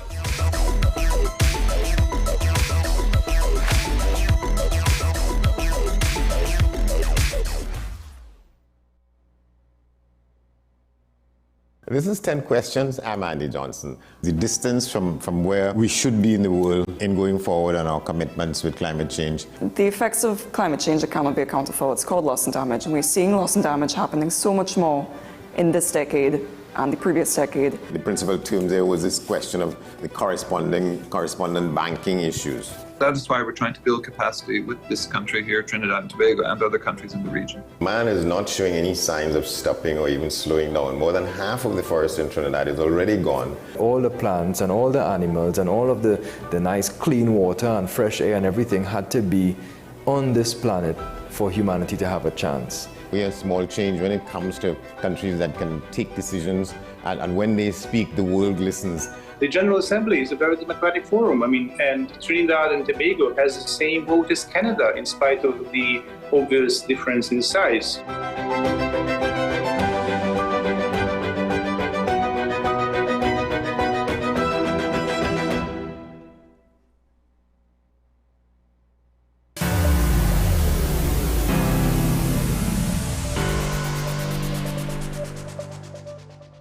I congratulate the other speakers before me, and I'm in tune with what you're saying. So I will keep mine down a bit because we had a great discourse from Prime Minister Holness as former chair.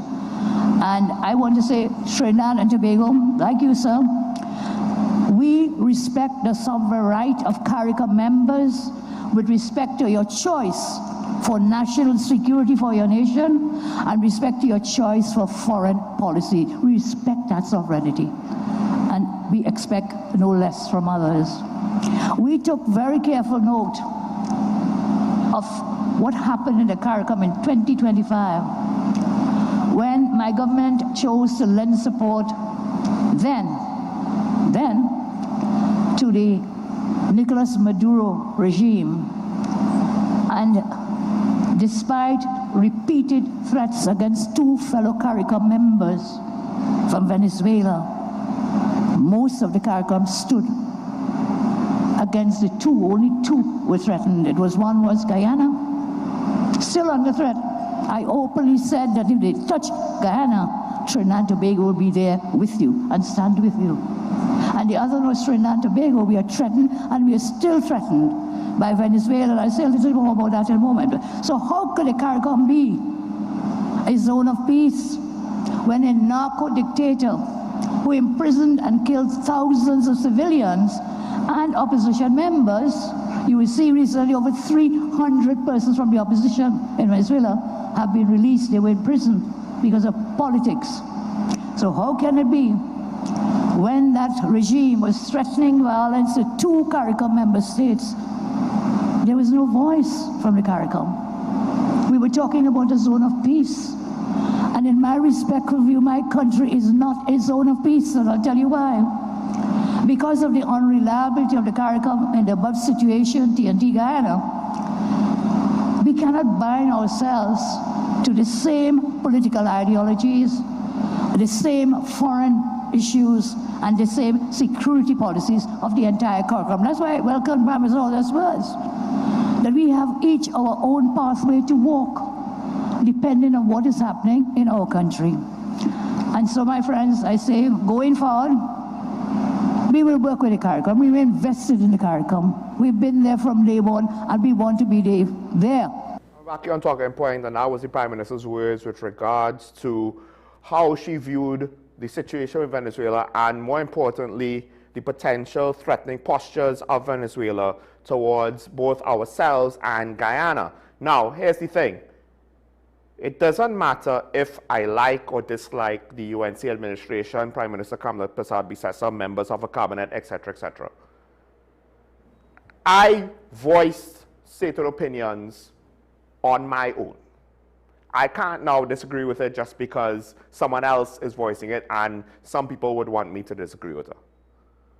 She has the same opinions that I have, therefore we agree. That's how it works. The political, religious, racial, all of these other considerations does not come into play.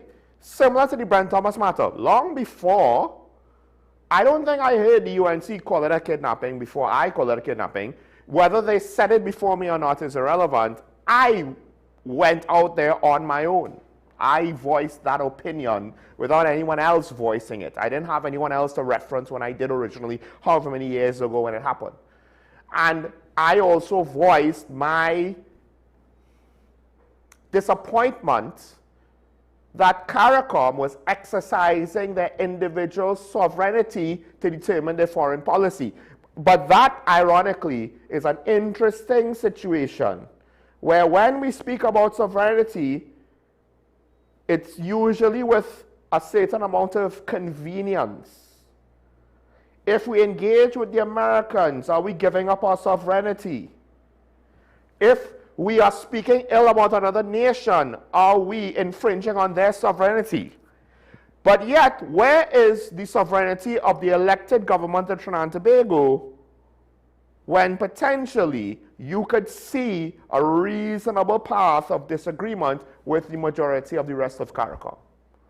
Because CARICOM does not mean that we automatically have to all agree on foreign policy considerations external to the community, to the region. Why?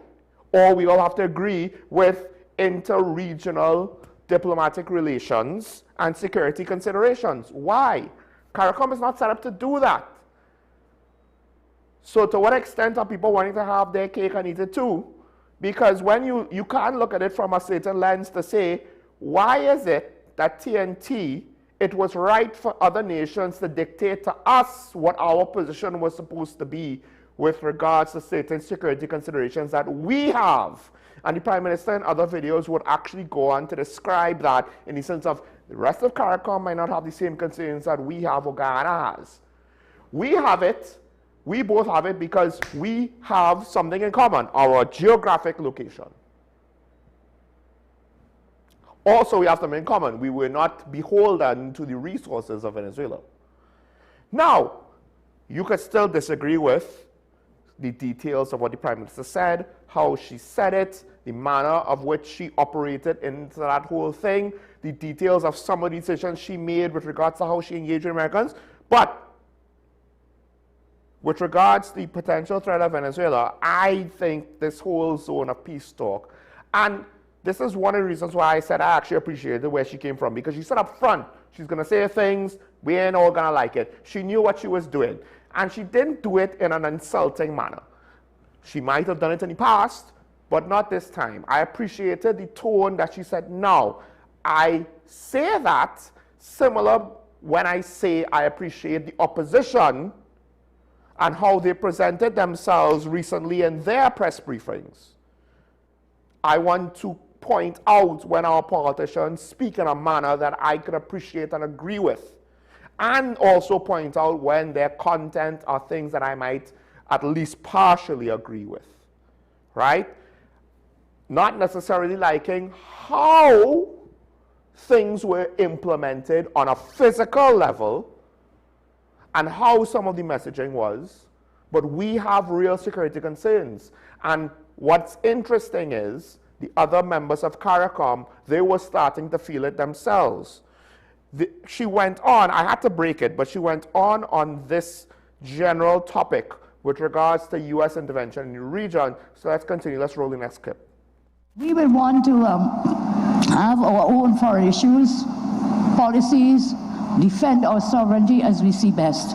And so I come to the elephant that might be in the room.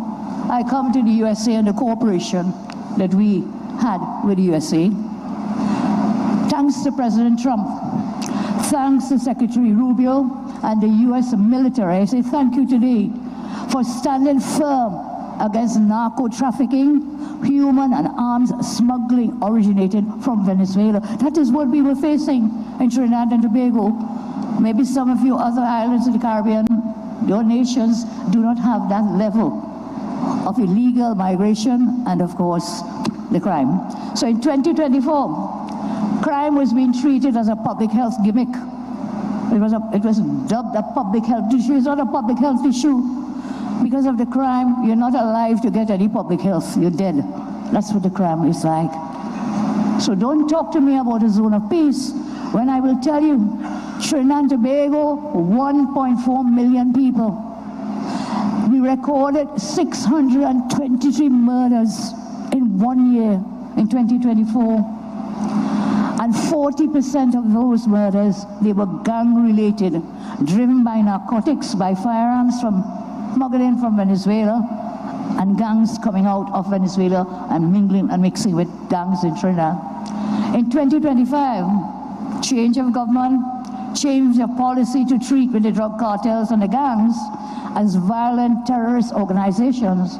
The military action by the American military in the Caribbean caused, you know what happened in our country? Caused our murder rate to decrease by 42%. You know what that meant? There were 257 less murders in TNT. I can say thanks again to President Trump. And thanks again to Secretary Rubio, Marco Rubio. I thank them and the US military for the cooperation and what they shared with us for national security matters. Maybe in your islands you don't have the kind of crime we have.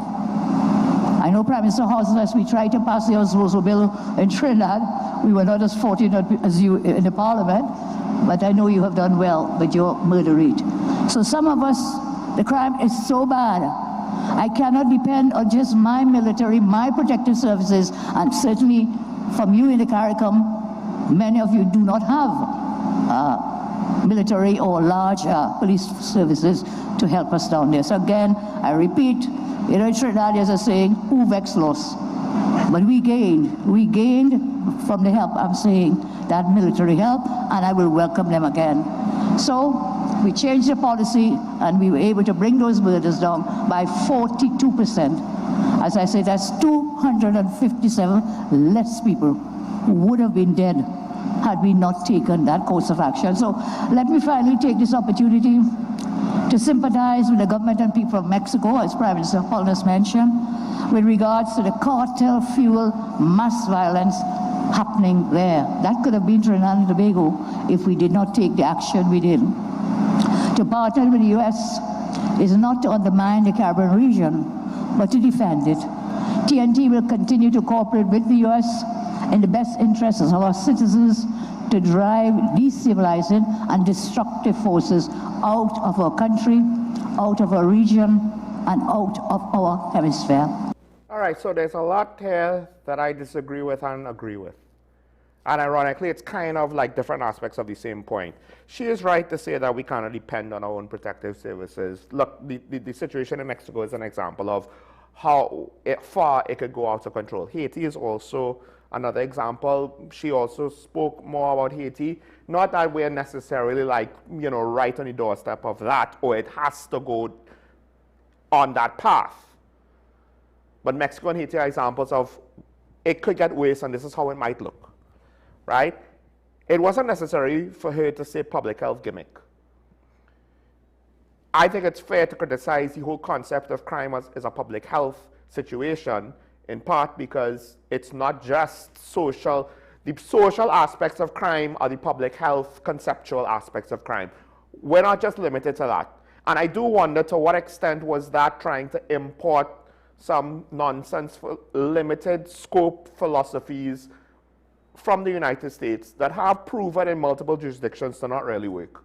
Not to say that social programs don't work. Social programs don't work by themselves. But, so, I agree we needed the help. I appreciated the help that we got. I can't necessarily condone in the manner of which the help was done, but I appreciated having help out of context, right?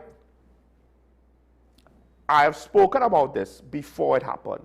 I can't come now and say, nah, we don't need help. We didn't need the Americans. We could do it by ourselves. I can't say that. I'll be a hypocrite.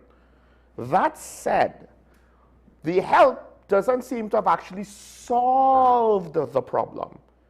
Because the help was airstrikes to stop drug trafficking. Seems like the airstrikes are over, and potentially, allegedly, shipments of drugs are coming now back into Trinidad, and drug smuggling. I'm asking, are we reopened for drug smuggling business? Where did that marijuana that the TTP has recently captured, where did that come from? Has the American law enforcement agencies and military, are they providing us a better amount of intelligence to interdict on drug smuggling? Yes, I know the radar's still in Crown Point. Radars are line of sight, pieces of equipment. If it is ocean smuggling, it's questionable if, because also the airport is kind of not at sea level, it's questionable if the radar is going to track everything. Airborne, yes. Surface, But more importantly, the Prime Minister pointed to the fact that the Americans' help was important to reduce the murder rate. Except the Americans started interdicting into the situation at the end of the year, and the murder rate started to be reduced as early as January, when the first state of emergency was called by the previous administration.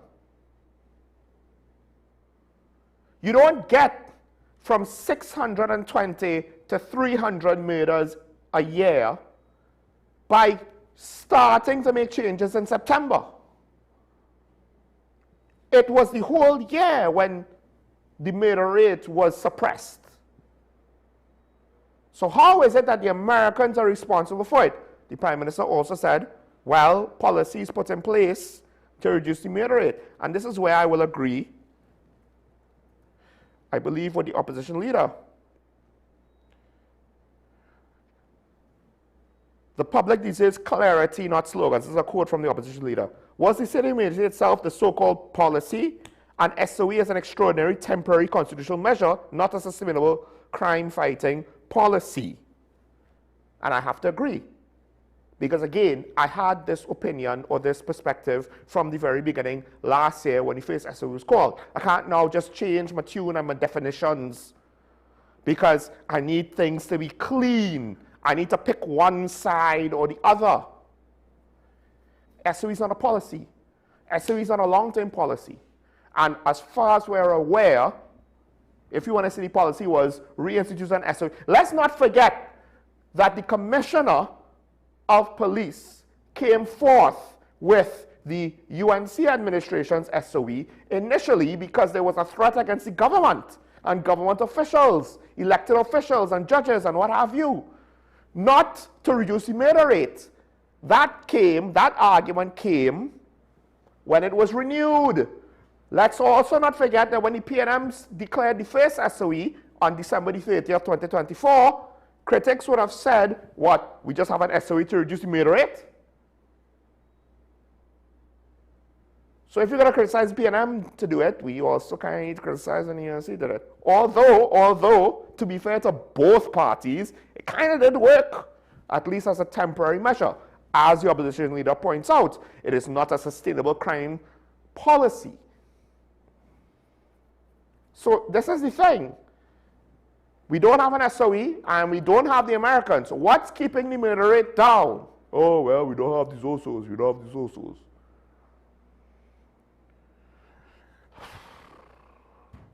That also, to some extent, is not really a plan.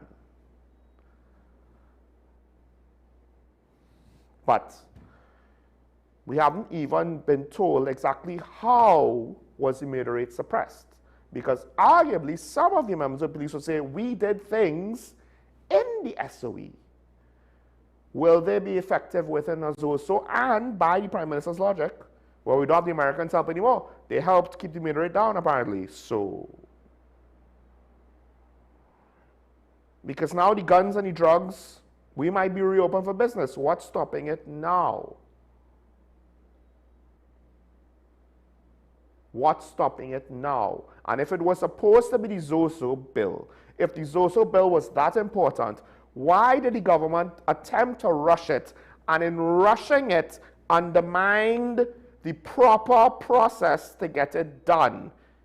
If it was that the amendments were in bad faith, you don't rush it, you go through the process, you attempt to compromise with the independent and opposition bench, and if they then still stymie you, you could then tell us it's their fault. But because you rushed it, we can't say it's their fault. Anyway, I believe we should have one more video to play. Let's go quick before we end the show. This will cover, I believe, Cuba and Haiti, and overall some more discussion, talking points that the Prime Minister had with regards to CARICOM on a whole on issues like this. Let's take a look. On the issue of full and free movement, I'll go quickly here, just a few points. I know we are all committed to full and free movement. I know several CARICOM islands are moving forward with that. But in Trinidad and Tobago, again, illegal migration is a big problem. It has been left to flourish not just in TNT but elsewhere. Currently, Trinbagonian taxpayers, we pay the bills for the tens of thousands of illegal migrants who have come into our country. It has put an enormous strain on our health services, government services, financial resources, and we are working diligently to resolve this illegal immigration crisis that we have. Again, many of you may not have it, but Venezuela is just 7 miles away from us, and we're going through right now to try to identify and do a registration exercise, because there are thousands of them who are a drain on the taxpayers of Trinidad and Tobago. So at this time, I will say the greatest respect, Prime Minister Drew, Trinidad and Tobago, we are fully committed in principle to the full and free movement, but we have to deal with the thousands of illegal ones I already have in my country. So I will say, not at this time, but we agree in principle to full and free movement. And then there's a global focus on Cuba, right here at our CARICOM. And let me remind me and us, every single leader in this room was elected by a free and fair democratic election. Everyone in our countries.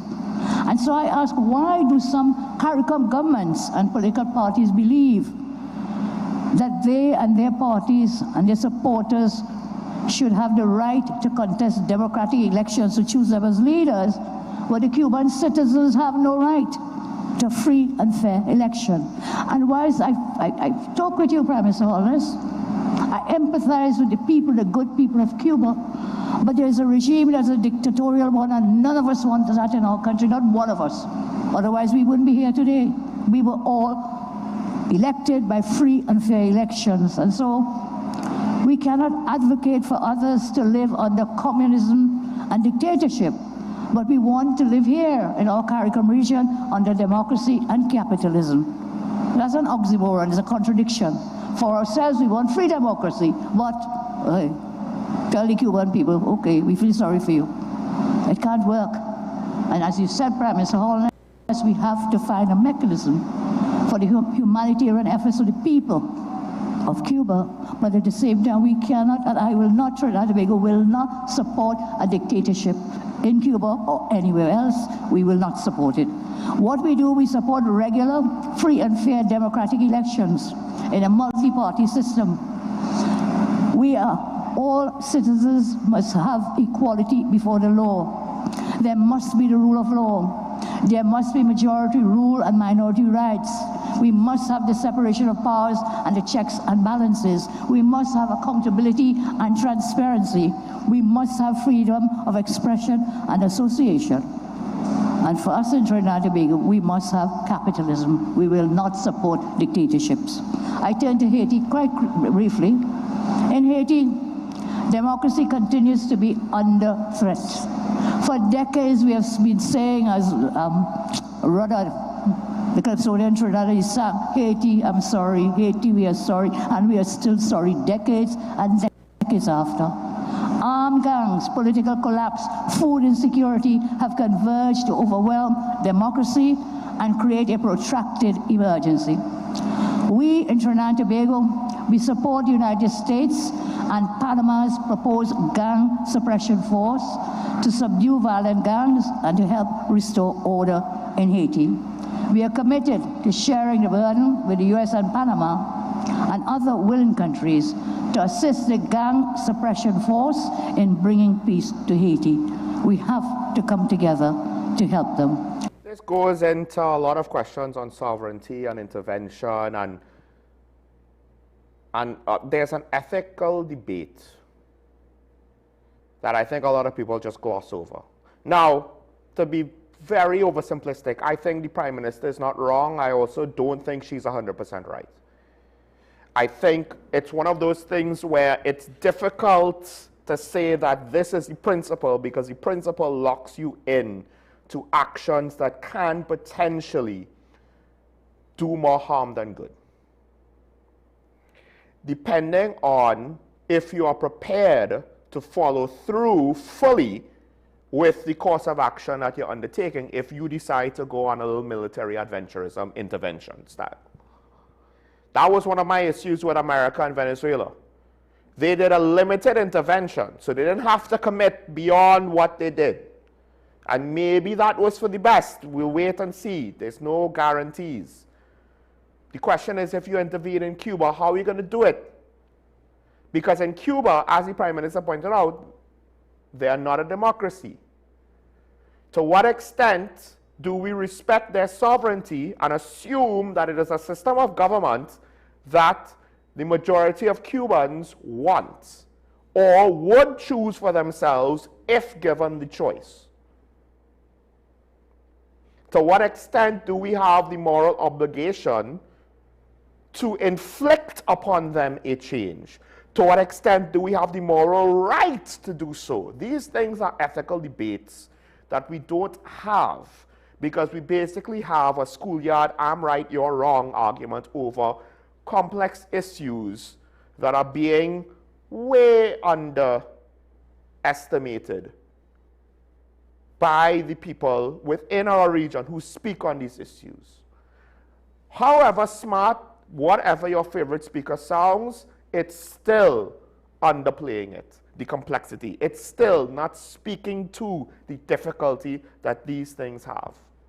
Because ethically, you could argue, do we have the right to inflict change upon Cuba? You could argue the answer to that is no. That is a very reasonable position to take.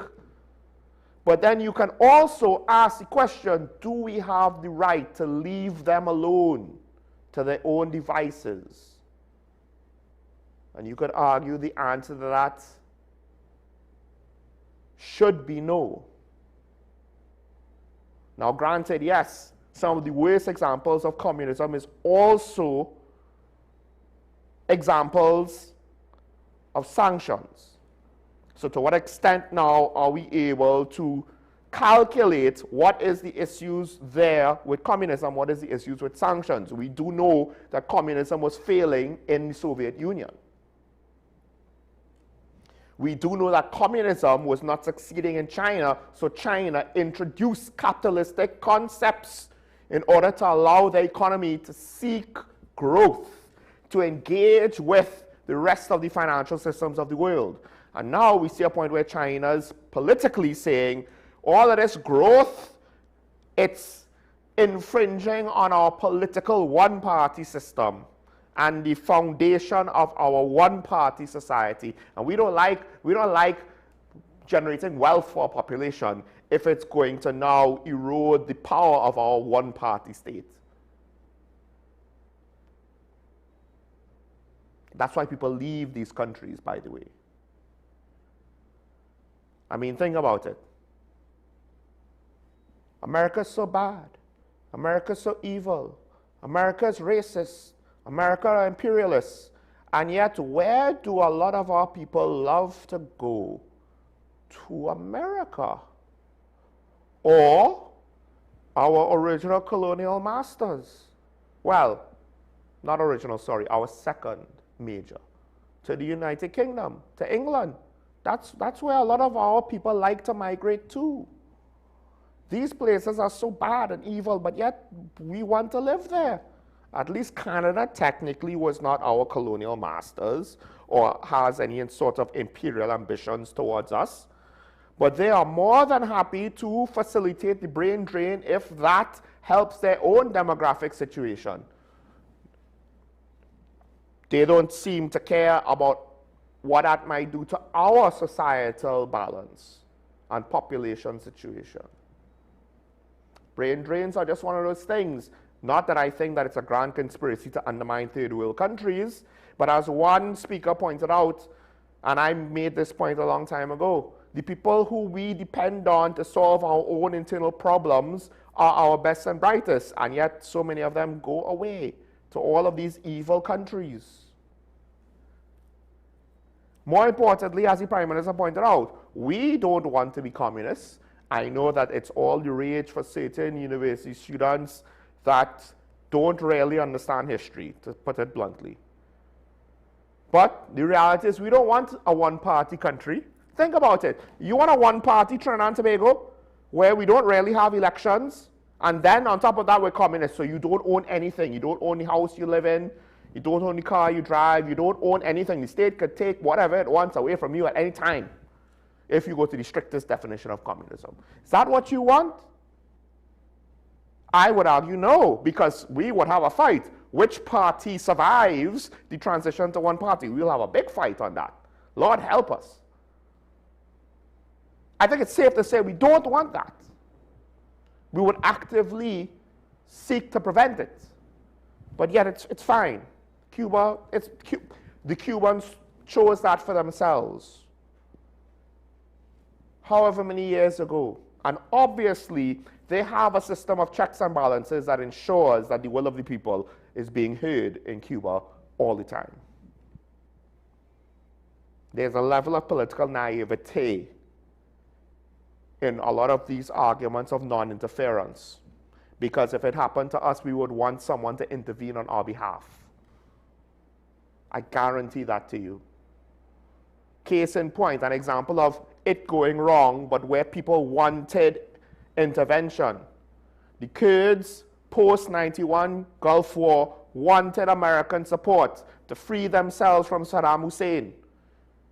The problem was, politically, the Americans didn't want to get involved beyond liberating Kuwait. There's a whole host of interconnected diplomatic political webs of whatever. What Saudi Arabia wanted, what Iran wanted, what Israel wanted, what Qatar wanted, what Bahrain wanted, what Kuwait wanted.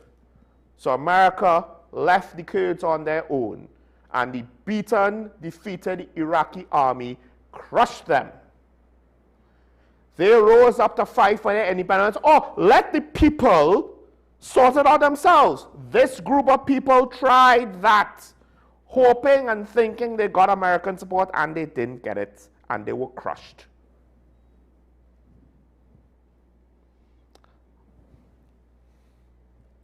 Things are not so clear-cut and simple. Should there be intervention in Cuba? I think there should be a conversation about it. That doesn't mean that the eventual conclusion is yes. Doesn't mean it's no. It means there should be, in my opinion, a discussion about it. And with regards to Haiti, everyone is sorry, and we'll help a little bit. And we'll provide some relief when there's a hurricane. And then we will go about our day. Because, and I'll close with this, one of the areas that shows the immaturity of the macro society of any nation is how easily we fool ourselves. Oh my gosh, these poor people, they just want a chance, let them come in. Oh my gosh, we should help everybody. But then when we're ready, we want our government to prioritize us. But yet, we want also our government to prioritize a whole set of other people. What do you want? Our diplomatic relations with the United States, is that to advance the benefits and well-being of Trinidad and Tobago? Our Trinidad and Tobago diplomatic relationships, is that for us or is that for someone else? Because a lot of people will take issue with regards to illegal immigration in Europe and America, thinking, oh, these people, why they don't let them in? But yet we'll acknowledge there's too many. We can't absorb. We've reached the point where it's difficult to absorb any more illegal immigrants. So it's a problem. Prime Minister said it. I have no problem with her saying it. Europe started to wisen to the fact that they can't just take refugees in without at least having a plan and ensuring they have enough resources to absorb them responsibly.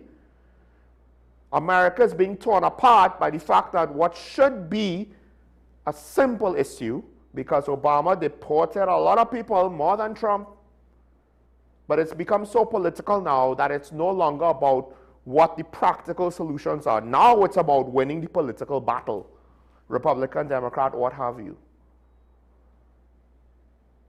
But at any day, a government is voted first, at the very least, if not only, to see to the needs of its own population, to utilize its resources to see to the needs of its population. And then, if it has enough to spare and is willing, could then help out others in need. That's a good practice, because there might come a point in time where we need help. But to say that you're going to just open out the floodgates and be irresponsible with your population's resources, not supposed to be doing that.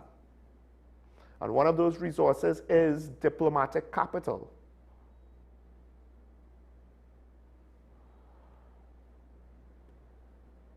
Now, are we utilizing it the most effective way or correctly? That's a whole separate topic. Let's take the comment. I think the problem is this kind of oversimplifies what she said. Now, I did say she's not wrong, but she's not 100% right either.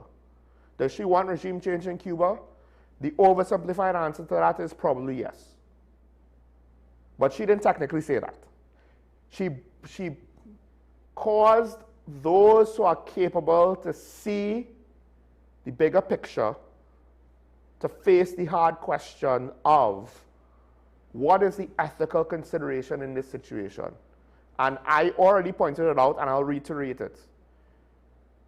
Ethically, does anyone have the right to go into Cuba? You could argue no. But conversely, ethically, should we just turn a blind eye to what's going on in Cuba? Because they are living under a system of government and economy that we most likely will actively choose not to live under, would not want to live under. And there is no reasonable explanation to say, oh, the Cubans like it so just leave them. I think that's a cop-out. Like how certain people were basically just cowardly saying, let the Venezuelans sort out their own problems. Let the people rise up against the military with sticks. That's why I said, when the Kurds tried to do it without foreign help, even after the drumming and all of the destruction and dismantling of the Iraqi military by the coalition, the Iraqi military was still strong enough to put them in their place, to put their uprising down. to put their attempts to fight for their better future. So to say that Cuba will somehow sort themselves out, this is one of those things where there's no clear-cut ethical yes or no, right or wrong. If you intervene, you might be doing the wrong thing. If you don't intervene, you might be doing the wrong thing. Life is not so simple and does not always provide us with easy answers.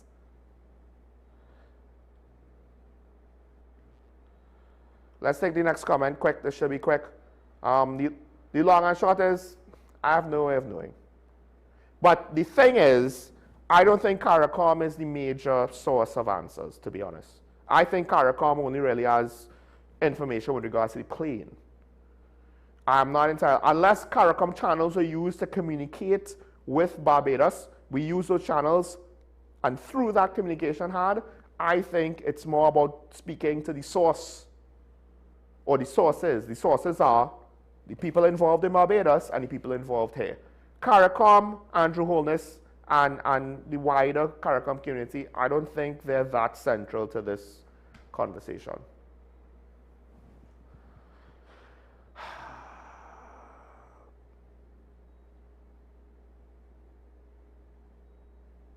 It's a beautiful day, isn't it?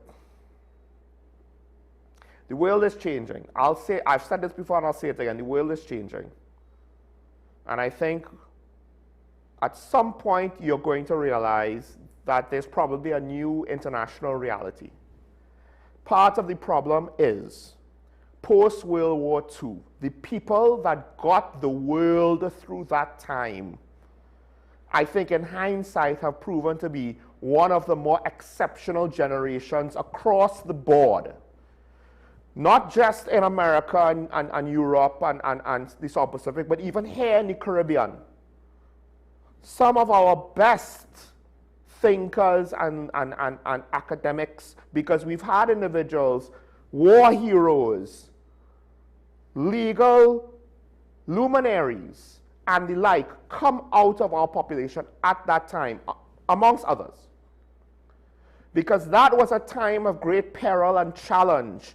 And it was the capstone to an extended period of great peril and challenge, because you had World War I into the Great Depression, into World War II. And the people around the world that came out from that were exceptional. And because of that, it's almost as though they made it look easy, because they told themselves collectively, hey, you see this war thing and this stupid aggression and all of these irresponsible, reckless things that got us into this period from 1914 to 1945 of major wars, the likes of which you never saw before, and an economic crisis around the world that we never saw before. Let's try to avoid that.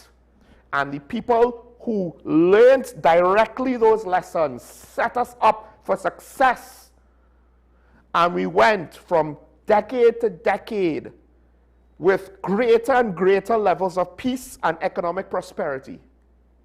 And then COVID happened. And we kind of got slapped back down to reality. Except the difference is now we do not have people of that generation to show us as a collective world how to do this thing better. We have a set of people who grew up in those better times that don't know better, that are now stumbling, fumbling, bumbling their way through a new frontier as new technologies and more complex social interactions are hitting us with new challenges that we didn't have back then. But also, dare I say, we are made of weaker stuff, because we do not have leaders forged in those types of fires. We do not have thinkers forged in those types of fires to solve those types of problems. What we have now are the weaknesses that will lead us back into that cycle. And we could only hope and pray that it doesn't get quite that bad. But since I never thought I would see something like the global pandemic of COVID-19,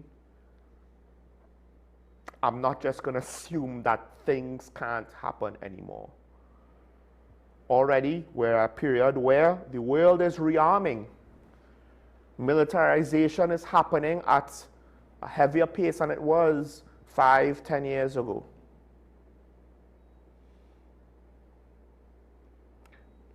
The challenges that we face as Trinidad and Tobago might be very different. That doesn't necessarily mean that we give up our principles and our values, but what it does mean is we have to be willing to look at things a little bit differently and not make assumptions that it's the same old, same old. But if there's anything that human beings like to do, and we have proven ourselves to be victim of this by our own accord time and time again, we love to be lazy and just do the same old business as usual. And then wonder, oh my gosh, how did this happen?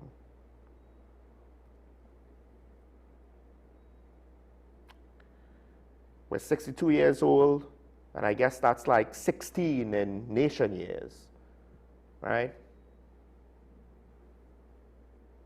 That's something like 8 or 9 in dog years.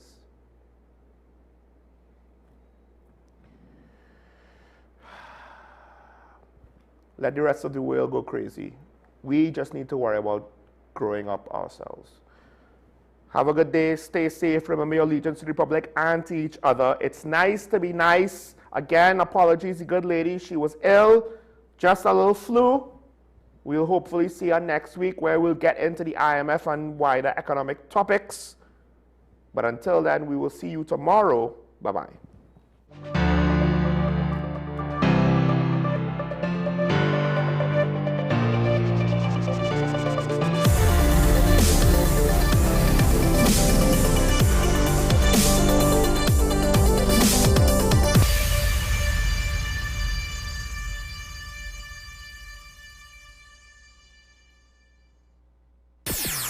WESN.